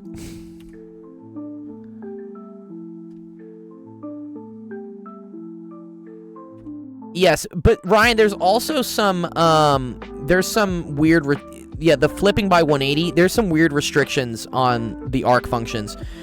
For instance, arc sine is only defined in quadrants 1 and 4, whereas arc cosine is defined in quadrants 1 and 2. The domains of them, sorry, the ranges. No. Yes, the ranges. Yeah. I don't think we're allowed to Loppy. You tell me, Spence. Am I allowed to L'Hopital, or do I have to? I think the key thing in this homework is I had to use the squeeze theorem, which I guess these are done by the squeeze theorem. Yeah, I don't think we can use L'Hopitals. So here's what I'm gonna do. I'm gonna multiply, and I think JC has. I think mathematic. Yeah, let's do this. Let's multiply this by 1 plus cosine of x, 1 plus cosine of x. Right. Then that's going to give me 1 minus cosine squared of x over 2x squared 1 plus cosine of x. And then 1 minus cosine squared of x is equal to sine squared of x. Right?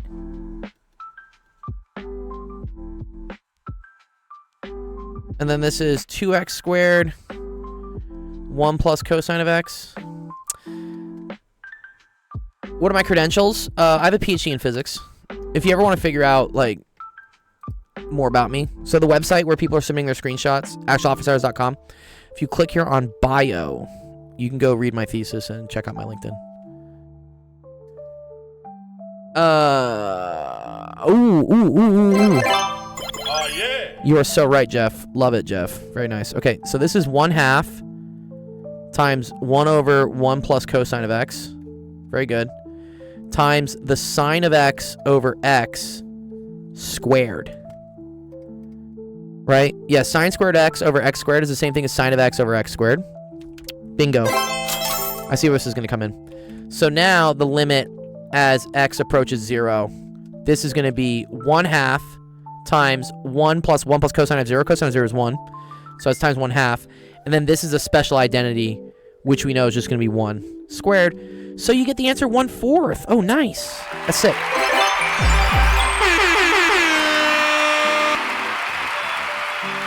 What's up, Obi?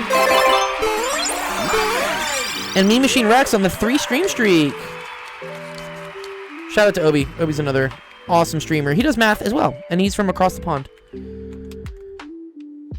I was gonna say, Obi, I think we're if the world keeps going the way it's going, I think we're the last allies. You're the last European allies for us at this point, or something. I don't know. There's some like weird shit coming across my algorithm these days. I was like, wait, what? The United Kingdom stands with the U.S. at least. I don't think many people in the U.S. stand with like the U.S. at this point, but UK isn't. Yes, it isn't, Jeff, but it's geographically pretty part of Europe.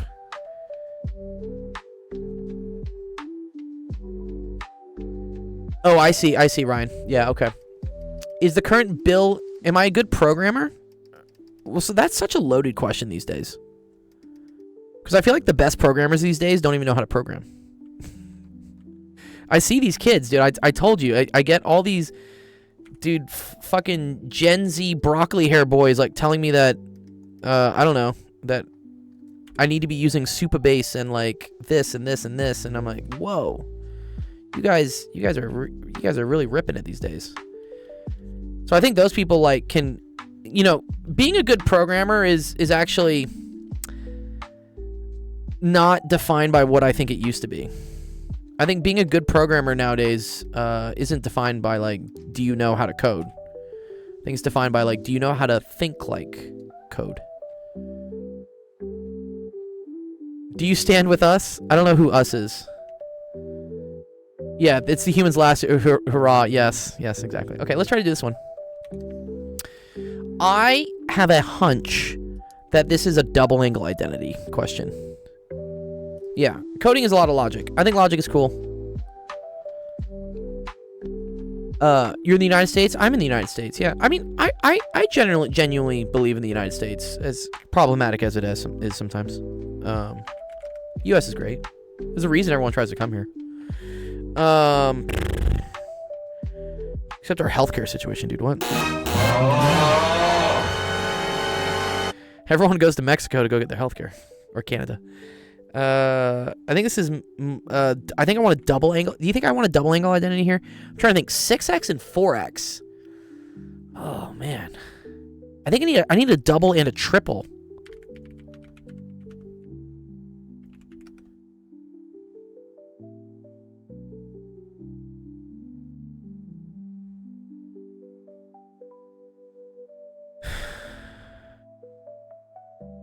You don't need any identities?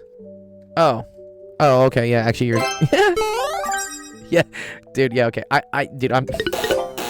Oh, man, dude. I didn't even listen to the... Dude, I said this at the beginning of this question. Oh, we didn't have to go that far. Just plug in 0 into this. See what you get. You get the sine of 0 over the cosine of 0, which is equal to 0 over 1. Answer 0, and you're done. Nice. Very cool question, Spencer. I appreciate it. No says, bro, you helped me out with a retake for chem balancing question test. I barely passed a test, but I had an 8 out of 30 on the first try. Congrats, dude. I'm glad you're passing at least. That's awesome.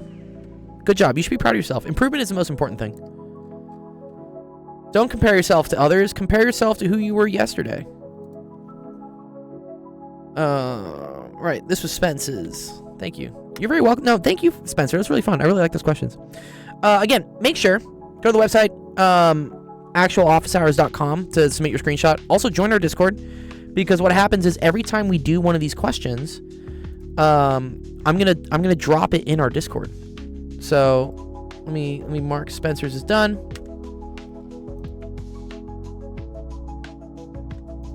So if we look here, I need to like refresh this. There we go. Cool. Here's Spencer's question. And then what I'm going to do is I'm going to download this, and then I'm going to post a screenshot in it. And then Spencer, if you're in our Discord, you'll get credit for this. It's also another good reason to join Discord. But where's Discord? Where'd it go? Where'd it go? Where'd it go? Wait, what? Where the hell did Discord go? There it is. Yeah. There we go. All right. Yep. Solution gets posted. There it is. Chem honors is hard. Yeah. No, definitely. You should, and don't be too hard on yourself if you didn't get it like the first time. My one friend had to pass calculus 3 times. It took him 3 times to pass calculus. Now he makes like $300,000 a year doing like plastics engineering. So, yeah. Oh dear. Oh dear, mathematic. All right, let's see. What else I got? Shantrix. Shantrix has a math competition question for us.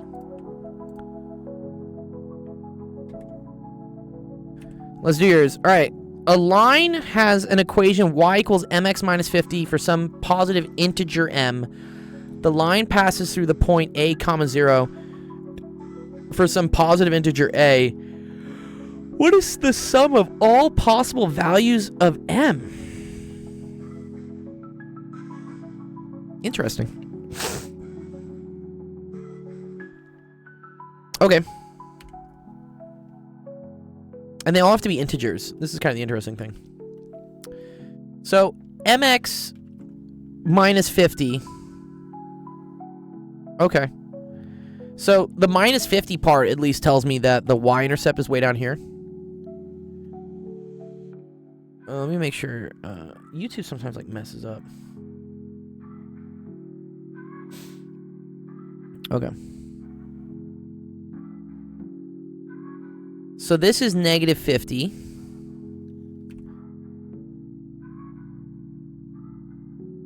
Yo, what's up, Anubin? Thanks for the sub. Hope you're doing well. Right, and then we need this to be equal to 0. Right, okay, so then this is a line.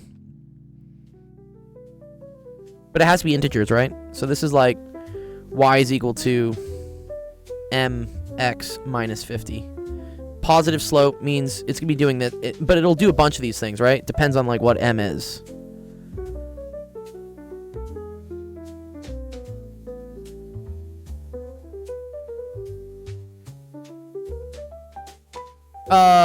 You can just tell me what your Discord name is. Like, comment on the post.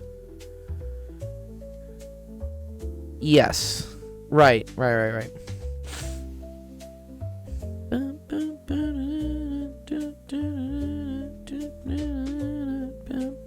Okay, but then, yeah, okay. when this is equal to 0, this is then equal to A. Got you. Okay. So, right, because this would hit somewhere at A comma 0.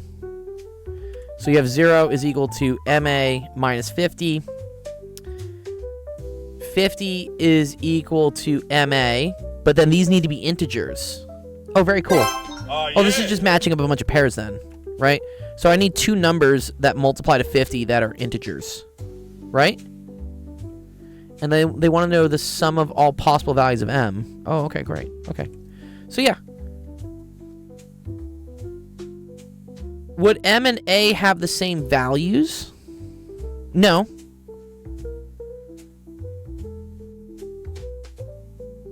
Because if M equals 50, then A would equal 1, right?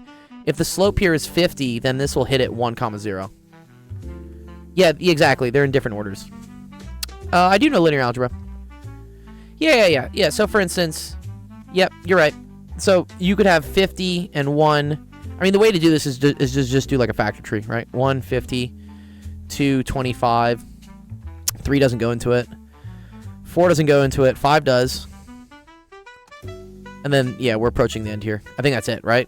1, 50, 2, 25, 5, 10. Is there anything else that goes to 50? 6 doesn't. 7 doesn't. 8 doesn't. 9 doesn't. 10 doesn't. Okay, cool. So, yeah, so then you could have, right, 10 and 5, 25 and 2, and 50 and 1. So then this is the sum that you need. Boom, boom, boom, boom. Can I explain it? If you have a question, like a homework question on it, I can do it. For me to just do a lesson on something, I don't really do that on that stream. On this stream. That being said, George, there is another streamer on Twitch who is literally doing like a linear algebra course. Like he teaches linear algebra, and I think he's about to get to eigenvectors and eigenvalues. So if you want to join our Discord, I can, and then like ping me. I can point you in the right direction for who that is. That does linear algebra. Yeah. This stream we mainly do to like help with homework questions, less so to like. We teach along the way, you know. As I do the question, I try to teach like what's happening in the question. But in terms of, can I explain a concept and just do it? Not so much. It's just because it takes a lot of time, and I don't have the most time in the world. No, I do though. But George, yeah, there's literally is someone who's literally just doing lessons on linear algebra. If you have a question, George, like if you have like a test question or a homework question based on eigenvectors and eigenvalues, you can 100% submit that, and I'll do the question, and you can ask about it as I do it, and then I can explain kind of like what's going on. That's totally legit. Yeah, like help me help you. Anyways, I think you just add these up. So that's going to be 50 plus 25. So what is that? 75, 85, 90, 92, 93?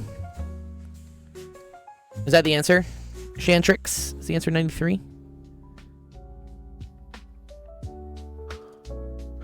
It is. Nice. Good job, Chance. Nice, dude. Okay, now you can go to sleep. I know it's late for you.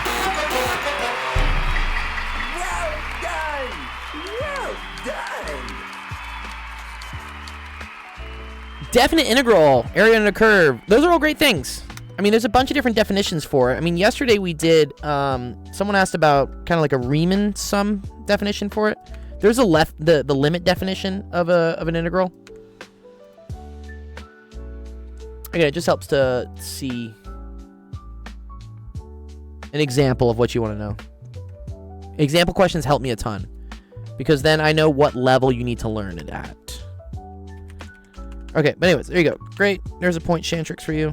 I put all the points next to your questions. I can help you with your... Yes, homework I can 100% help with. Submit a screenshot of what homework question you want help with.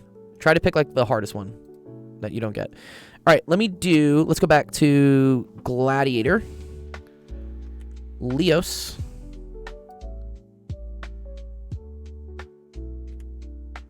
Good night. Yes. Night to you, Shantrix. Yeah, we do this stream a little bit later,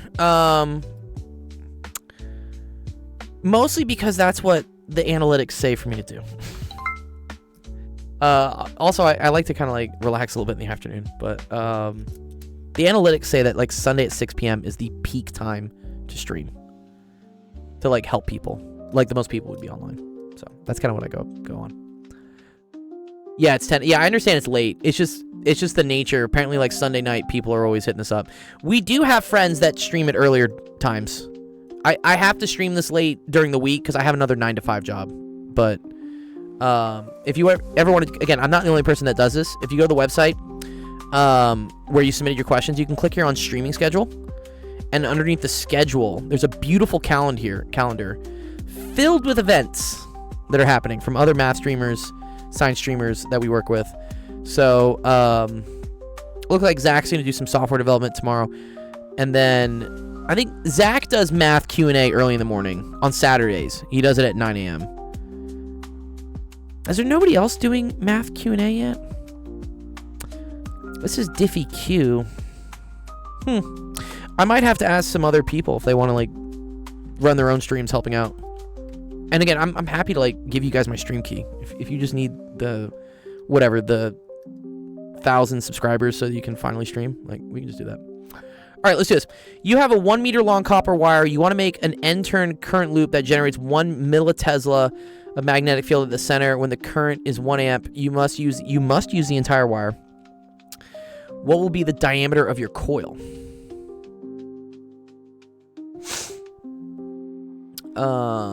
Okay. I think there's an equation for this. Isn't it like B is equal to mu naught I N A? Is that what it is?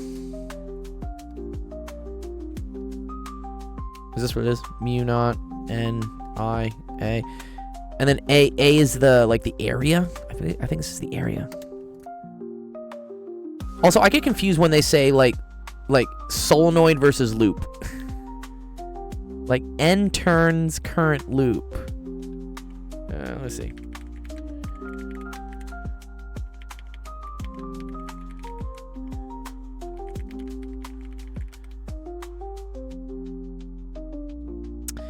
Yeah, this is what I'm talking about.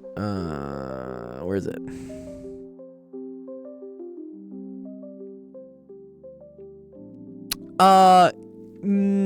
If you typed it out, it would get lost in the chat. Cabbed. So, yeah, try to take a screenshot. I know you have a phone or something. You have something with a camera on it. I know you do. Yeah, the chat's not the best place. Everything gets lost in chat. How do you send a question? Actualofficehours.com is a website right down there. Here we go. Yeah, this is it.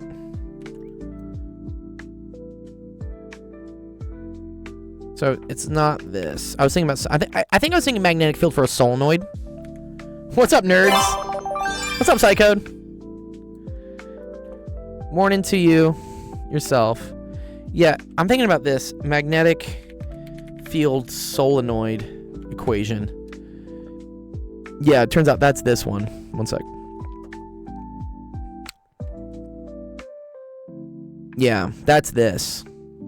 So solenoid's different than a loop. A solenoid is like a bunch of loops that have like a certain length or something. Yeah, here, this is it. Yeah. I'll put this on the page as well for you, just so you can see it.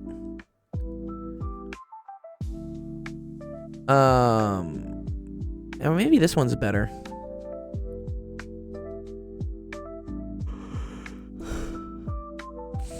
I think I kind of like this. Let me get this image for you.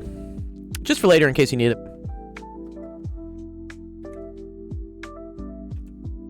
Yeah. Solenoids are different than coils. I think coil assumes that it's not like appreciably like long or thick.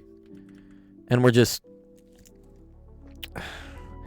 Because where this comes from is like... So B for a loop of wire is equal to mu naught I over 2R. For a single loop. So if you have a single loop of current here, this is going to create a magnetic field that's equal to this. And this comes from using Biot-Savart. It is Math Live. Well, this is Physics Live right now, but we do math. Yeah, we do a lot of math. This comes from this, right? dB, I think, is like equal to, I want to say it's mu naught di cross r over like r to the third or so. It's something like this. But from B O sub r, you get this if you integrate across an entire circle. So that's for a single loop. But then if you stack the loops on top of each other, then you have n numbers of magnetic field. So that's why the magnetic field is n. Yeah, the equations are kind of different though, Psycode. Right? Because this one is mu naught I, and then it's n, which is the number of loops per unit length. You know what I'm saying? Where this refers to like, this is r. This is referring to, like, there's no r in here. And actually how they do this for number of loops per unit length, right? Then you start thinking about like, for instance, if this is like a cross section of my wire, like what is the radius of my wire? Because then the number of wires you have stacked next to each other, the radii of those wires will determine the number of loops per unit length. Okay, you're okay. Yeah, so I don't think you need to deal with solenoids yet. I think this is literally just this. For a single loop, this is for a single loop. You will learn this. Magnetic fields are crazy. They are pretty dope, dude, honestly. They're dope. That's dope. Yeah, they're really dope. You do have a point. I sometimes have points. I sometimes have lines. I sometimes have circles. Okay, so for a single loop, it would be this. So for n number of loops stacked on top of each other, it's going to be n mu naught I over 2r. So,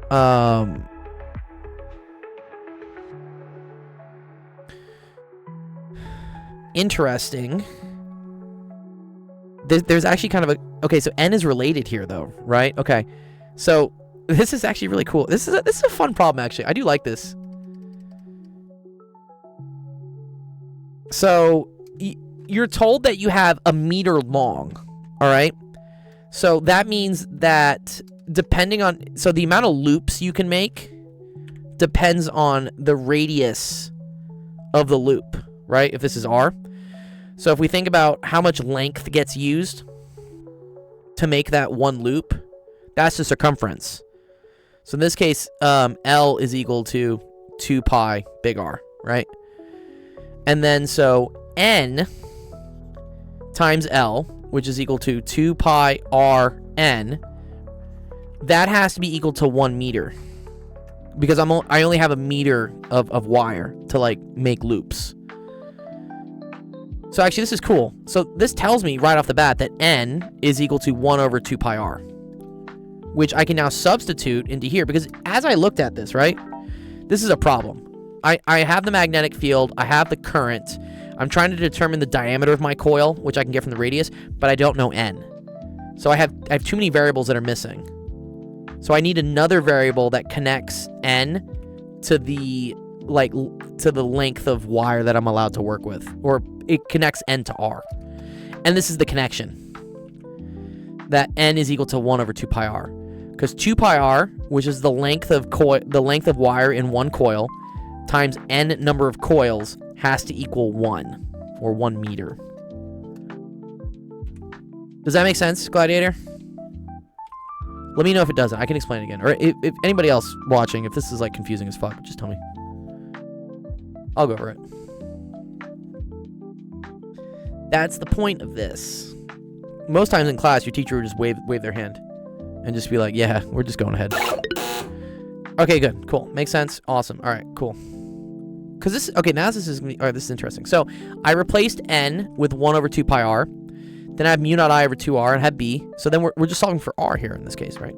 So that tells me that R squared is equal to mu naught I over 2 pi B.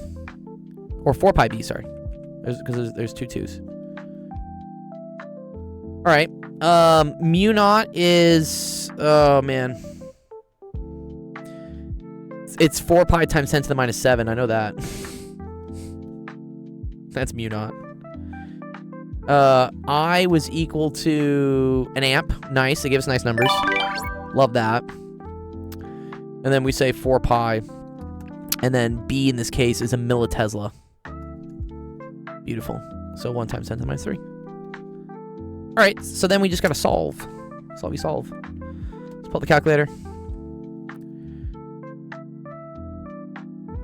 You are? Wow, Minnie. My man. The algorithm is working.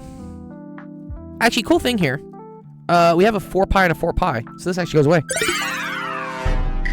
Think smarter, not harder. I don't even have to deal with this shit. Oh, this is super easy now. Oh, I don't even need a calculator. Thank you. Yep. So this is 10 to the minus 7 over 10 to the minus 3, which is just going to equal to 10 to the minus 4. Because you subtract exponents. So negative 7 minus negative 3 gets me minus 4. That's equal to r squared. I was blackjack gambling? What? What are you doing? You're playing blackjack. Okay, and then to get r, take the square root of both sides. So then you get r is equal to 10 to the minus 2. This is where knowing your exponent rules will help you. So the diameter, so r is equal to 0.01 meters, or a centimeter. So diameter is equal to 0.02 meters. And you're done. Nice, great question.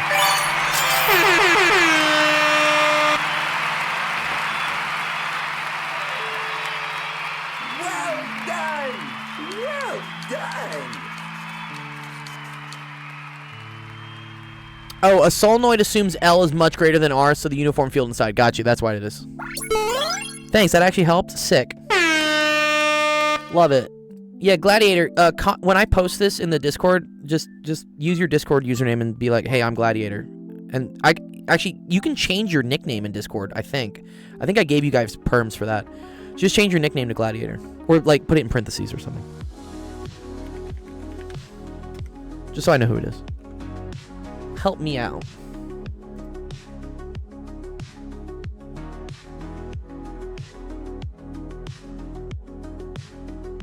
Boom, boom. Good question. Nice little mix of chemistry. Not chemistry, sorry, physics. The amount of windows I have open, bro, if only you knew how many screens I have. 1, 2, 3, 4, 5, 6. I have 6 screens right now. This isn't even that many windows. 6. I do. Thanks, George. Good job. I think you're pretty cool too. Make it 7? No 6 7s. No, we're not doing it. Not today. Not today, God. I do have a setup pick. So wait, I think I have it if I type in ! setup in Discord. Yeah, let's see. Pull up. There you go. Yeah, this is my... Oh, this isn't even my updated setup. Oh, this is whack. One sec. Let me find the actual setup. I have another setup picture. Yeah, that's not even all the screens yet. Sorry. Let me find one more.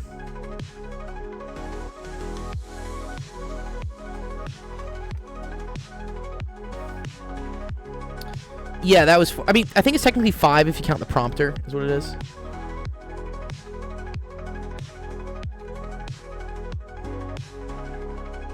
Yeah, here we go. This is it. This is what I want.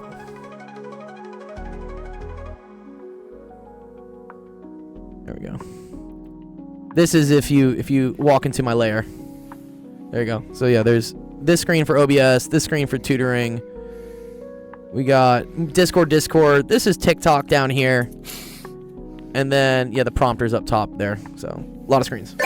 Good job. The Goon Cave. I don't know. Don't shit where you eat, man. If this was the Goon Cave, I don't think I could be in here. It would smell really bad.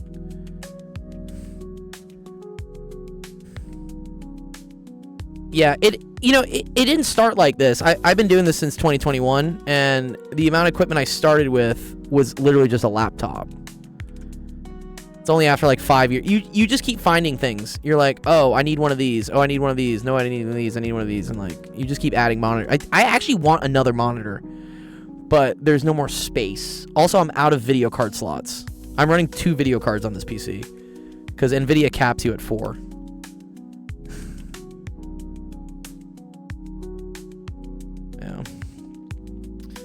What am I up to besides tutoring? I teach physics at UCLA. I'm not teaching right now. I'm going to teach again in the summer. And then I consult for some education startups, some like ed tech stuff. And I actually just got hired to a new job doing corporate sponsorships for education AI stuff. I can't really say more about it because they made me sign some NDAs. But when I get information, I'll let you guys know.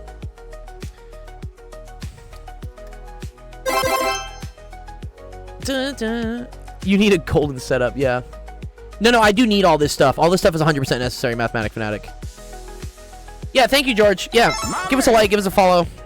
Turn on notifications. We stream 4 times a week now, almost 5. Living the life. It is a life, I guess. It is fun. Yeah, I'm actually pretty grateful for it. I have a good time.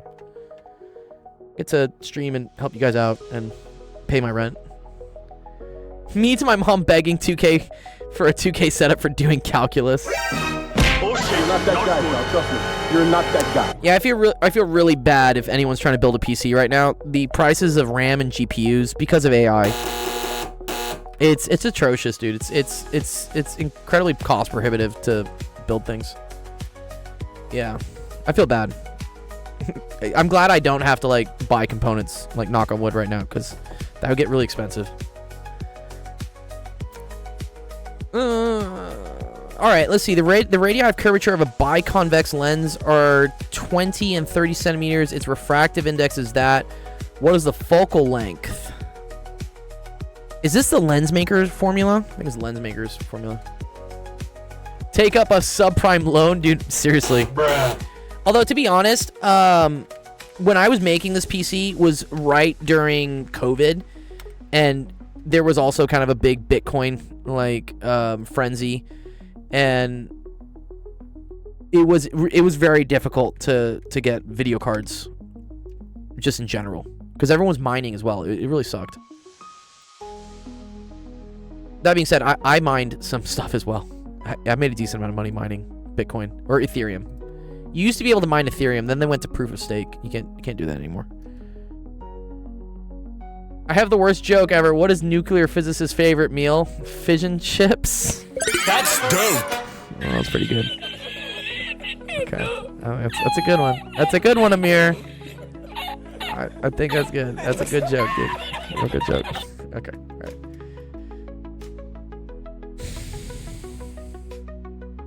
Okay. So I think this is the formula you need to use. These are these convex? I think these are, is this biconvex? I think these are biconvex. No, wait, biconvex is this. No, that's concave. No, biconvex is this. Okay. Okay, then that's just this. Okay, yeah.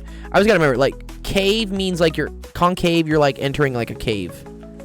Whereas like convex is, I don't know, you're getting vexed off or something. Yeah.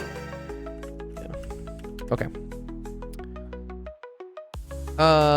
So what did they tell us? Oh, they gave us the refractive index 1.66. Okay, so for question A, this is n-1, so 1.66 minus 1. And then you have 1 over R1, so 1 over 0.2 plus 1 over 0.3. So it goes geometry, algebra 2, pre-calc, calc. And then within calculus, there's like calc 1, 2, 3. And then it's either like linear algebra, diffie-q, complex analysis, real analysis, and then you could do PDEs, I guess. That's another one. Okay, and this is equal to 1 over f. So I think that's what it is. So let's get some numbers for that. So you got 0.66 times 1 over 0.2 plus 1 over 0.3. And that's 1 over f. So then we gotta invert that to the minus 1. 5.555. I got 5.5. So then I think it's 18 centimeters. 18 centimeters.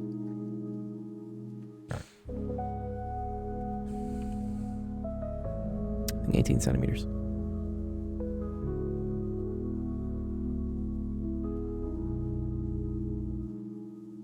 Okay, 0.18 repeating actually is how you would write that.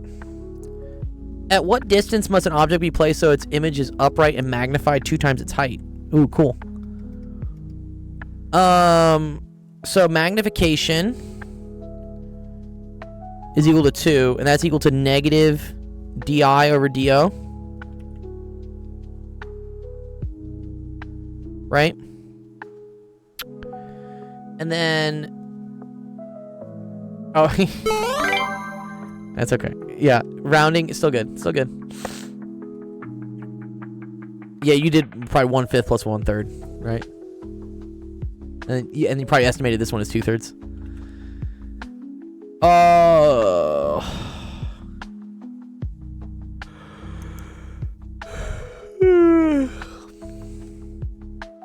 Okay, but then I need a relationship between di and do, right? So I know that 2do is equal to negative di.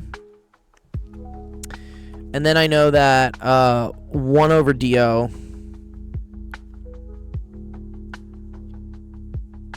and then I want to say this is I think this is 1 over di is equal to 1 over f, right? Which 1 over f was equal to the 5.5, right? And then you know that di is twice do. So you got 1 over do. So here's the question. Is it minus 1 over 2 do, or is it plus 1 over 2 do? I hate... Dude, the negative signs. If we could just, like, get rid of the negative signs in optics, I would be a happy man.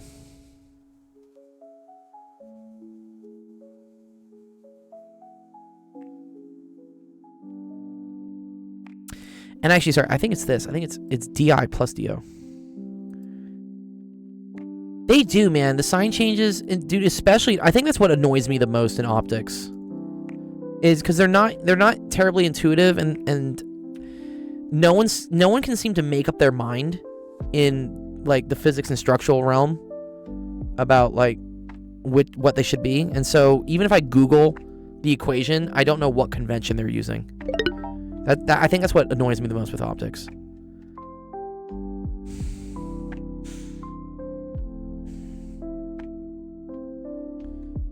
Well, at the end of the day, sorry, we want to know... Yeah, we want to know do.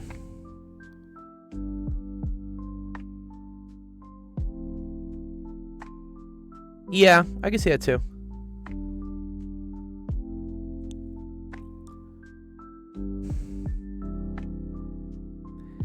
I'm going to assume it's like this, okay? Which is then going to tell me that, right, that, so if I have 1 over 1 do minus 1 over 2 do, that's the same thing as 2 minus 1. So I'm going to say 1 over do, or negative 1 over do is equal to 5.5. For sure. So then, so do is equal to 1 over this, which I think is the same thing. So at the focal length. So I think it's 0.18. Let's check this with chat. Just to make sure I'm not crazy. And this is where I totally condone using ChatGPT for this, because the minus signs is so beneath me at this point. I'm not learning anything new from minus signs, except for that how much I hate optics. No. It's just annoying.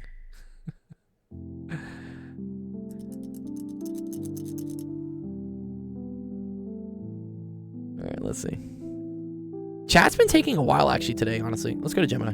Fuck it.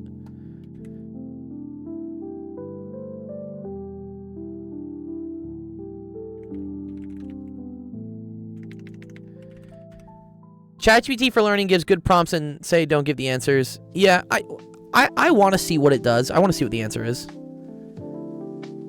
Oh, interesting. Oh, so I fucked this up from the beginning. Again, dude, it's the sign convention, dude. Dude, this is so annoying. Wait. Okay, bro, exactly. Dude, this is so annoying, dude. Look at this. So, again, this thing on whatever said it was 1 over R1 plus 1 over R2. And then Gemini says, wait a minute, it's 1 over R1 minus 1 over R2. But R2 is negative because it's the opposite side of the lens. Okay, whatever. Okay, so 18 centimeters, great. So they think it's both minus.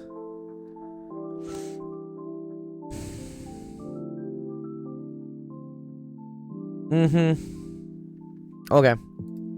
So when I had this, it should have been, sorry, this is minus DO.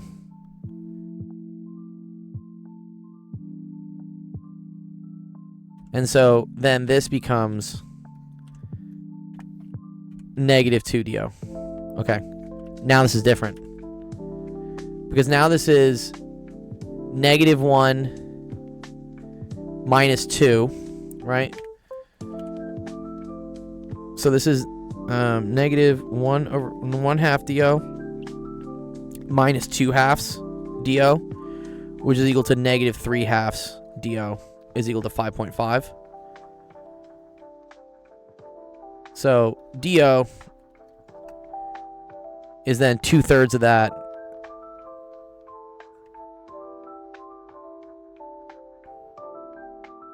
Which is going to be... Well, now, interesting.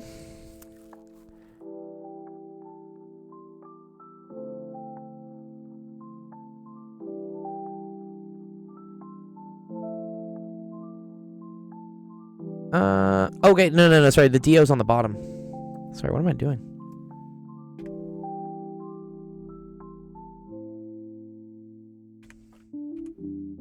There we go. That's what I wanted. Yeah, it's gonna flip again. Okay. Twice 1.67. I don't know if that's a joke or not. So, DO is equal to negative 3/2 times 1 over 5.5. What does that get us?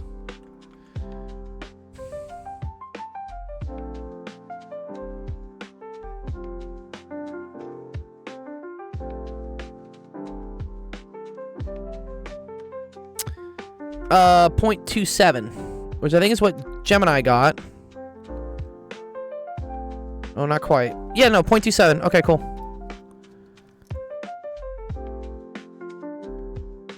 Great. So, right, and then the object distance is negative because that means it's to the left.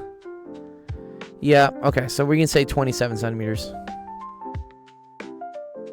Great. Okay, I might skip part 3 just because I'm running out of time. Gladiator. Or the Star Pod. I might skip part 3 just because I don't know what's going on here.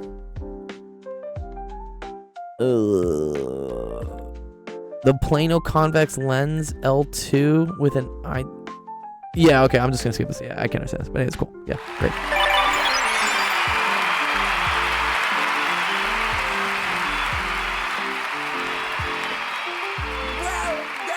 It's fun. But not exactly fun. Alright, 30 on 30, you're on next.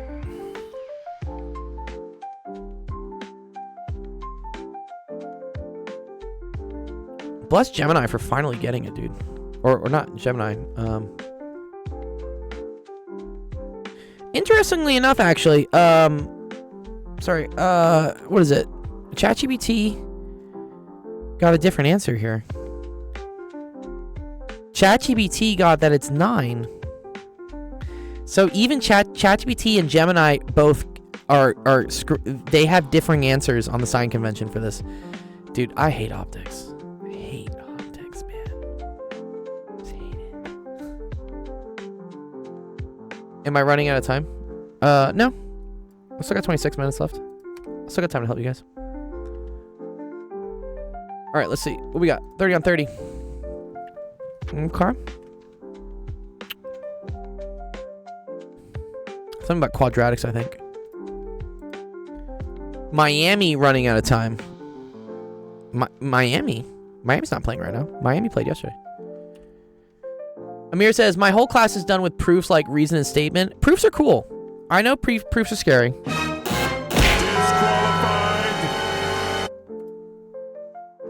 An eye for an eye and the whole world would be blind, but at least we wouldn't have to do optics. Yeah. You're very welcome, Starpod. Thanks for asking. Yeah, don't feel bad. You can always ask those questions. I'm happy to hate myself to perfection. I need to get better at optics. So I appreciate you asking them. Okay, sketch the graph of the quadratic equation given in vertex form. Label the coordinate. Okay, so this isn't too bad. Okay. So you have y is equal to a, and then it's x minus h squared plus k, where the vertex is at h comma k. So in this case, h equals -4 because it's x minus h, but if it's x plus 4, that means h is -4. And then k here is going to be -3. So we can mark that as a vertex. So here's -4, come down to -3. There you go, vertex. Love it. This is positive. If this is positive, that means it does this versus doing this. So I know it does this, but what's a better way, just to make your teacher happy, is to try to find like what the intercepts are. Okay. So in this case, I think what I want to... Well, square root of 6 is not going to be a nice number, is it? Yeah, let's try plugging in... Yeah, let's plug in... Well, does that work? Let me think. 16, 8... Yeah, let's do that. So plug in a point. Let's plug in x equals 0. Okay, if you plug x equals 0 into here, you get 1/2 times 4 squared minus 3. 16 times 1/2 is 8. 8 minus 3 is 5. So now you have a point, 0, 5. So you can go 0 up to 5. There's one of them. And then by symmetry, notice how this went 1, 2, 3, 4 over to the right and went up to 5. This will go 1, 2, 3, 4 over to the left and also go up to 5. So there you go. That's your final thing. Yes, this also gives you f of -8. Exactly, Jeff. Yeah. This is also called the axis of symmetry. This is sometimes called the AOS. And that means is like whatever happens here is a mirror copy over on the other side. Okay, rewrite the equation you just graphed in standard form. Okay, standard form's not bad. Standard form means it needs to be ax squared plus bx plus... I could, Jeff, but I don't want to. Well, I just don't have the time to do it. I want to see how many of these questions we can get through before we run out of time. Okay, ax squared plus bx plus c. So we're going to FOIL this out. So this is going to be 1/2. This becomes x squared plus 8x plus 16. And then minus 3. So then the standard form is going to be y is equal to 1/2 x squared plus 4x. And then 1/2 times 16 is 8. And then 8 minus 3 is 5. And there you have it. Nice. That's dope.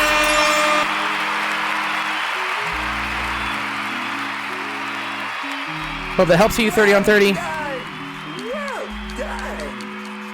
Fun question. Then we got Pi, then Cyber Mage.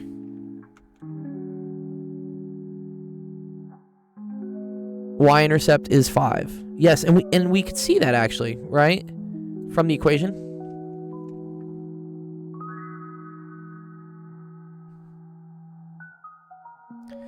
Next, we are solving the Riemann hypothesis. Dude, every week, we get closer and closer to solving the Riemann hypothesis because somebody asks me about it, and I think about it more. So technically, humanity is getting closer to solving the Riemann hypothesis because I am thinking about it more. Yes, right. If these things are 0, you get y equals 5, and so that checks out. That is the same y-intercept. Yes, all of these streams, Alistair, have been just leading up to solving the Riemann hypothesis. It's my grand plan for you all. I'm just gonna solve the Riemann hypothesis. Just a little bit more gold, and it might be. Yeah, maybe. Maybe that's the answer. Just more gold. Ooh, this is a fun one. Who gave me this integral? Who gave me this integral? Solve the Navier-Stokes. That's another Millennium Prize, no? The Navier-Stokes equation? I'm pretty sure it is. Is this the log of sine of x dx? Ooh, side code. What do you got for me, dude? Alright, so the log of sine of x. This does look painful.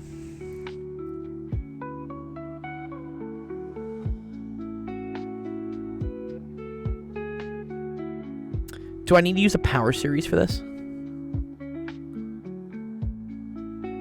Is this solvable?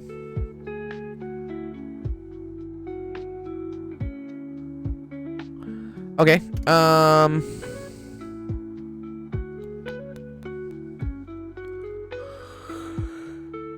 trying to think. Do I need the Euler form of sine of x? Oh. It goes to infinity at 0, so it's non-trivial. Oh. I mean, you do bring up a good point, right? So if I were to put this into the equation, the issue is then I'm taking the log of the sine of 0. Sine of 0 is 0, and the log of 0 is undefined. So I think technically you have to take a limit as a approaches 0, and then you would say like from a to 1/2 pi over 2.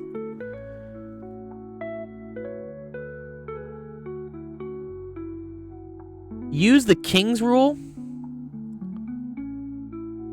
Interesting. Wait, what? What is the King's rule? I've never heard of this King's rule. Wait, excuse me, what? Alistair, what are you saying? King's rule?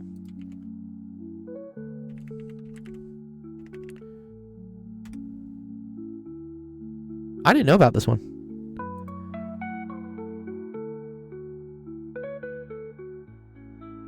Oh, yo, what? Where the shit this come from? In all of my 10 years, sorry, 15 years probably of teaching calculus, I don't think I've ever seen this. Thank you, Psycode. You taught me something new today. Oh, fun. Okay. So the integral of f of x from a to b is the same thing as the integral from a to b of f of a plus b minus x? Oh, it's not your question, Psycode? Oh, I thought it was yours.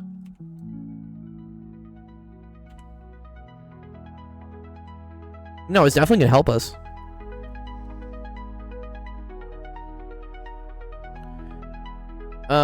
So a to pi over 2. And then we're going to say log of sine of a plus pi over 2.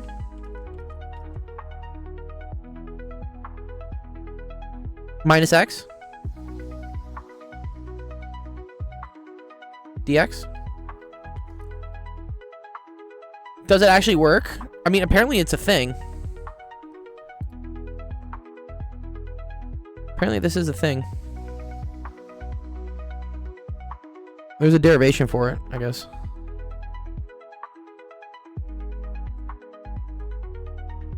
Right, and then I see how this is going to work. This is super cute. Wow, it's so funny.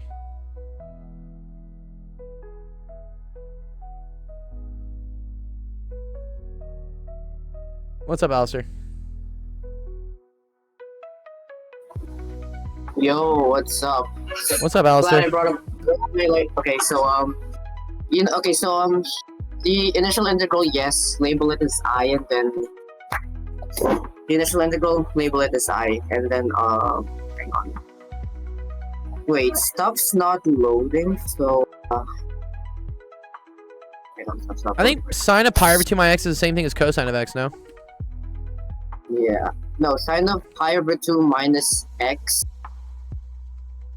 Yeah, the same as same Hang on. thing as cosine of x. Same as cosine of x. Yeah, so when you add that to the original log of Yeah. sine of x, the whole integral just becomes 2i. Well, let's see. So log of cosine of x, right? Also, what kind of log are we doing? Are we like doing log of base 10, or are we just doing the natural log? Because like whenever we see the standard log, it's just It's probably ln. It's probably ln. there's just It's probably ln. Yeah. Yeah. Log in Mathland Okay, there we when go. they I can just see write the that, it's screen probably now. ln. But then, how is this just 2i? Sorry, cosine of x I can write as e to the. yeah. Yeah, we can say because Cosine of x is equal pi to over what? 2 minus x is pi over 2 sine of pi over 2 minus x is just cosine of x. So Yeah. 2i becomes the integral of log of sine of x from 0 to pi over 2 plus the integral of log of cosine of x from 0 to pi over 2. I think that's how it goes. Hang on, I'll type it in chat. So Yeah, type in chat. Yeah, 2i. I can't. Yeah, I can't follow exactly. I think integral- maybe I want the Euler equation. Hang on. What's up, Mimi?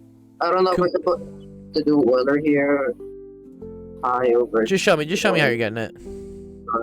Hang on. Sine of x. Says 1 second, please. Hang on. Plus. Oh wait, hang on. I think I should just. Hang on. I think I should just copy paste the whole thing because like typing it manually isn't really gonna help. There we go. Jeff is like, it's still gonna be a sum. Wait, what the? Oh shoot! Hang on, something's wrong. Okay. Something's wrong. Something's wrong. Something's wrong. Alright, Something's wrong. All right, go fix it. Go fix it. There we go. There we go. Wait, something's wrong in here. Something is wrong in here as well. There. I fixed it. Hopefully it'll. There. Okay. I think that's how it goes.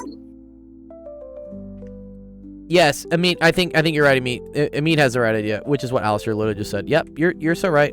This is what we're gonna do. So we're gonna say that. Okay, how would the bounds change? Okay, I have a question. How would the bounds change if we like combine those two integrals using the sum rule for integrals? How are the bounds gonna change? Well, this is the ln. So can I combine? Can I combine this then?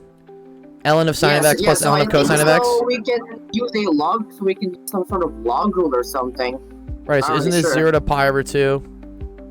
Ln Hang of on. sine x cosine x. Oh crap! Stuff is still loading. I might have to go to your Twitch. One Alright, thing I noticed about Twitch is that there's a slight delay. There's a slight delay and stuff.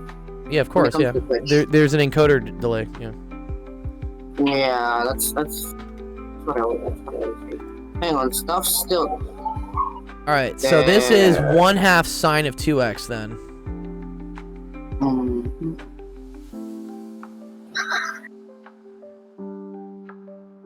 Yep, I agree, Kumar. Double But then- angle identity. I think so because like when we use log and trig rules,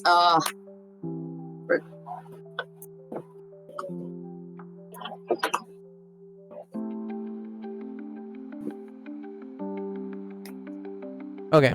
So load it in my Discord, please. what's up? No. Okay, so earlier the Discord stream wasn't loading, so I had to like stream and Twitch, but now it does. But it just doesn't load full screen. No, there's no. This isn't. No, this is someone asking me like a funny question for me to do it. I'm trying to do it. So this is ln of 1/2 of sine of 2x Sine of 2x. Yep.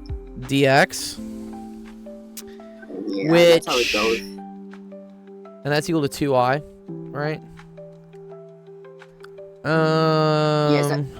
Yeah. So wait a minute. These bounds are both 0 then, no? Right? When I put ln of Zero sine to of pi. sine of 0, but then yeah, sine of 0 to sine of pi. But then sine of just- pi is also Yeah, 0. but sine of 0 just becomes 0. How do you know it's Sine of pi- 2i? It's because we Yeah. added them together, Jeff. So I took one version I had, and I added it to the other version I had, And so that gave me 2 eyes. The other versions with the King's Rule, by the way. The other version's from the King's Rule. Yep. Yeah.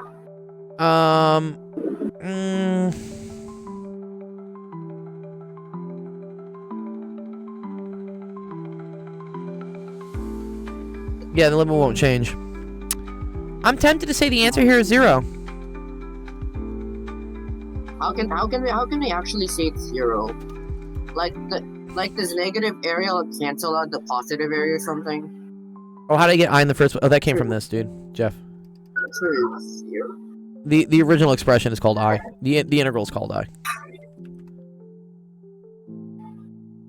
Yeah, sometimes labeling an integral as I is just way easier. It's way more convenient than like. Yeah, I've seen this ln trick before, where you add the integral to itself. Yeah. Sorry. Yeah, it's not an imaginary number. Do ChatGPT. Yeah, okay. Yeah, let's check chat. Actually, I'm gonna check Gemini. I've been a little bit more happy. Trusting Gemini more Well, than I ChatGPT.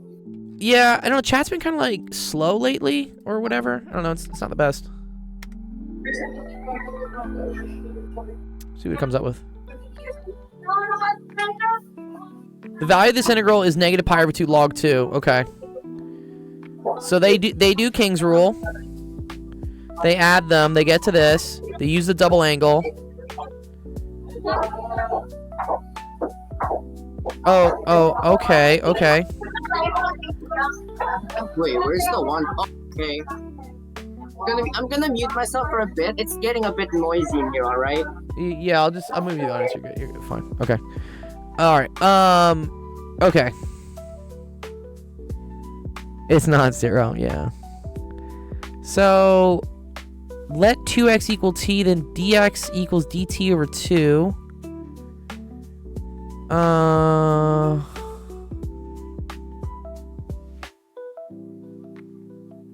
Oh, this is complicated.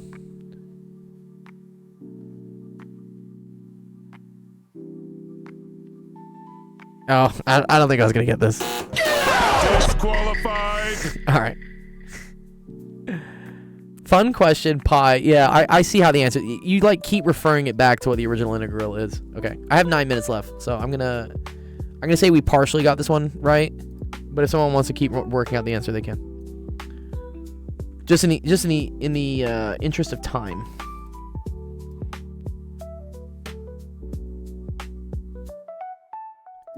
I think if you look at it on a graphing calculator to see the symmetries you can use. TikTok won't let you type anymore? Aw. Here, let me make you a mod. Maybe you need to be a mod on my channel. Can I do that? Can I do that for you real quick? Let me see if I can do that.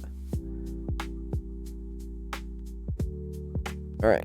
You're a moderator now on my TikTok, so maybe that should give you some more permissions.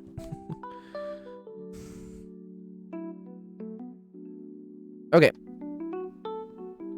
Whose was this? Pi.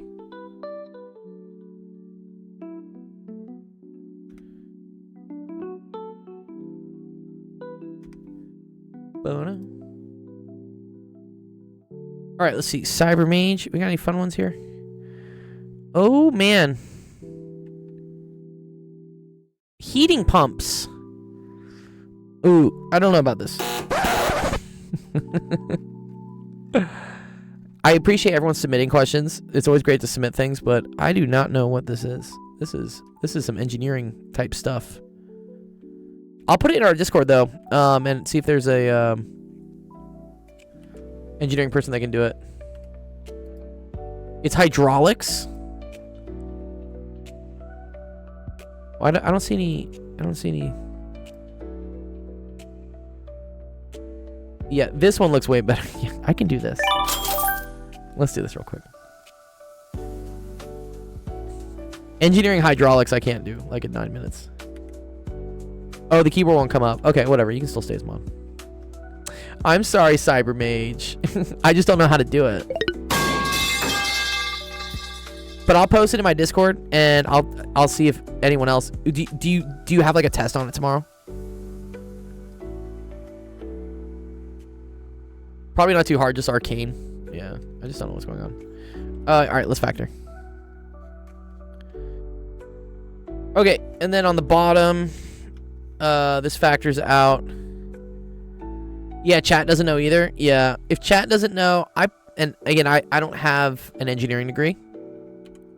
I have a physics degree, which I have done a decent amount of fluids, but that looks like kind of like specific, like to, again, like fluid dynamic stuff. Okay, what multiplies to -3 but adds up to -2?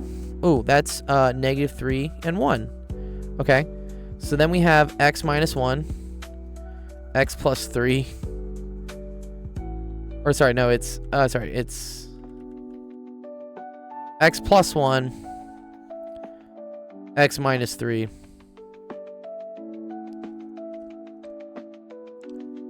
I've done a decent amount of fluids. Not those types of fluids, dog. Great. Okay, so this tells me there are vertical asymptotes at x equals -1, x equals 3, x equals 4. Because the power on the bottom is bigger than the power on the top, that tells me the horizontal asymptote is at y equals 0. So then let's mark some things. So -1, 1, 2, 3, and 4. And then there's also a 0. Well, these are where the horizontal asymptotes are, sorry.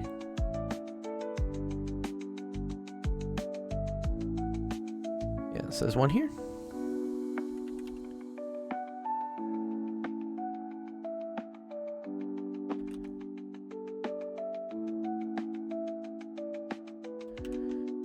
And then there is a 0 at x equals 2.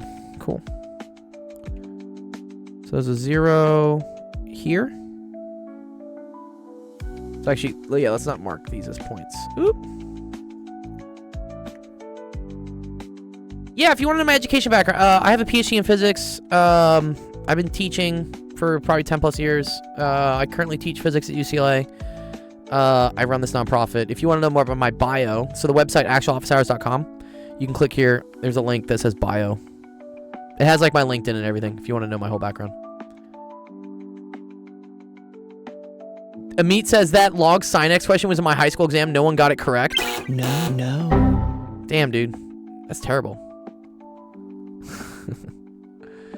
Okay, and then everything eventually goes to 0. So I think you have to like test points basically at this point, right? To see like where things are going. Which is a little annoying. I guess what? At 0, it's going to be negative on the top, and then that's positive, negative, negative, positive. Okay, so it's positive. No. Positive, negative, negative. Okay, so it's negative. Okay, so it must be doing this. Right? We agree it does that. And then, I don't know, right? If we get more than 2, positive, positive, negative, negative. So that's positive. Okay, so it is doing this. It's doing like that.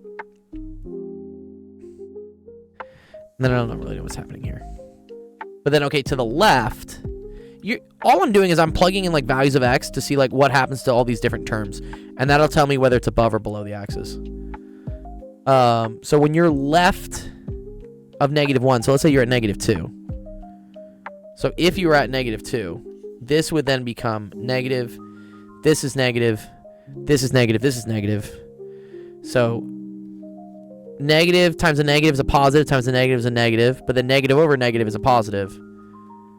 So that tells me it must be doing something like this. Right? Nice. And then where does it come from, though?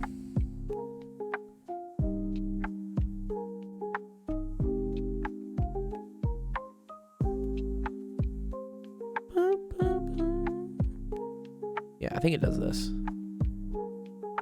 No, it's gotta be just something like this. Right, because it has a horizontal asymptote at y equals 0. Got it, okay. And then to the right of 4, let's say at 5. That's positive. Positive, positive, positive. That's also positive.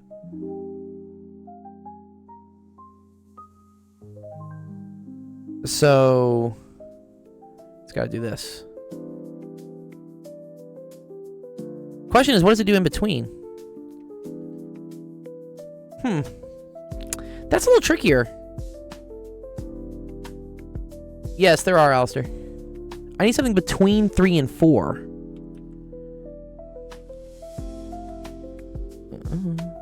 So let's say it's just like barely bigger than 3. Right? If it's barely bigger than 3, this is positive. This is negative. This is positive. This is positive. So positive over a negative is a negative. Okay, so I think it does this. Ugh.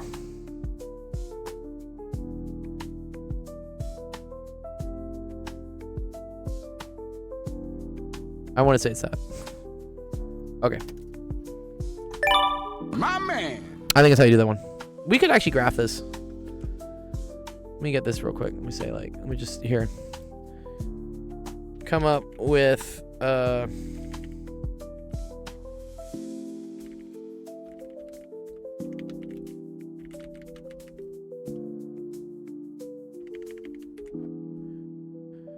just don't want to type it.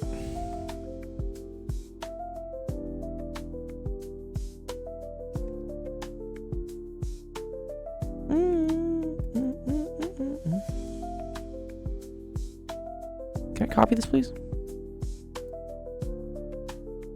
I just want to put it in Desmos. There we go. Oh, interesting. Oh, yep, yeah, no, we're right. I had to, like, zoom out. Yeah, cool. Is physics fun? I mean, I want to go in electrical, but mechanical, but I'm not sure yet. I really enjoyed physics. Engineering is cool, too. I think physics is... I mean, it depends what you want to do. If you want to, like, just get a job, then probably go to one of the engineerings. But if you like, just, like, love the game, you know, if you love just, like, learning and shit, I would highly recommend doing physics. Because it's a little bit more, like, pure. And you learn, like, a cool way of thinking that I don't think you learn in like, engineering. Just, like, how to solve problems becomes less mechanical, like, less procedural, and more, like, creative. I think that's why I really went into physics, is I really enjoyed the freedom in coming up with unique ways to solve problems. And it helps you out with everything else in life, because life is a series of problems, and you're just always trying to solve them. Okay, so that was good job, nonchalant minion demon. Well done. Well done. Okay, cool. All right, I am out of time. So let's wrap the stream. Cool. All right, thank you everyone for coming to Academic Education Office Hours. Appreciate all the questions you guys had today for us. Lots of fun. Thanks for hanging out with us on a Sunday. Again, if we didn't get to your question, not to worry. I know there were a couple here in the queue that I just ran out of time. Do not worry. These will all get posted in our Discord. So make sure the same website you went to go submit your question, click join our Discord, and these questions will get sent into a cool special channel that I have a lot of other awesome friends that like to solve things in their free time, and they may help you out. Otherwise, there's like a bot that'll go through and give you the solution in like 2 days. Or like an attempt at the solution you can learn from. That being said, we have a new schedule this year. So make sure to click on the streaming schedule. This has all the times that we stream, as well as the other awesome friends of ours who do math and science streaming as well. So our next stream will be tomorrow, same time, 5 to 8 Pacific. So 5 p.m. Pacific, 7 p.m. Central, 8 p.m. Eastern, 6 p.m. Mountain. Come on by if you want to get help with your math and science questions. While you're there, make sure, give us a follow on YouTube if you found us from Twitch, or give us a follow on Twitch if you found us from YouTube, or if you found us on TikTok, give us a follow on both.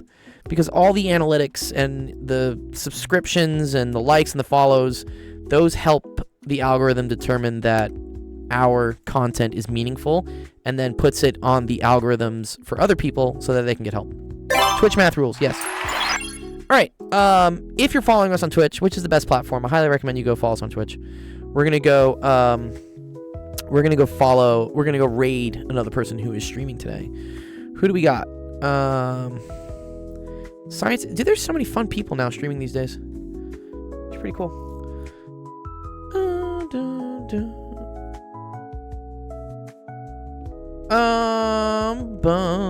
Eric, go say hi to Walking Stick. She's part of TKF. She's cool. She's talking about the physiology of whale strandings. Okay, cool. All right. That being said, enjoy the rest of your weekend. I hope you guys have a wonderful time. We will see you at the start of the week tomorrow. Peace.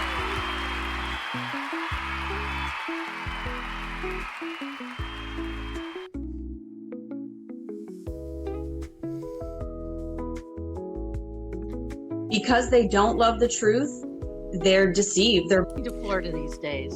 Okay, enough. This is our lady. Oh, hello, Actual Education. You got to watch an anti-vaxxer work, a new one. This is our new kid on the block right here. Rachel Seller.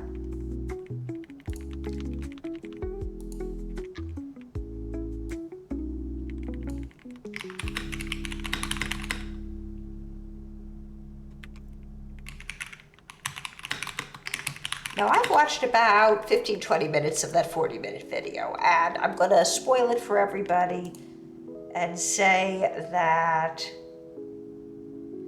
I store my VODs on it because YouTube would give me a strike for letting this lady talk. I don't need that kind of crap. If you're gonna have a bad intellectual freedom policy, I will pack up and move. And intellectual freedom is or academic freedom is freedom of speech granted you by a private entity, often an employer.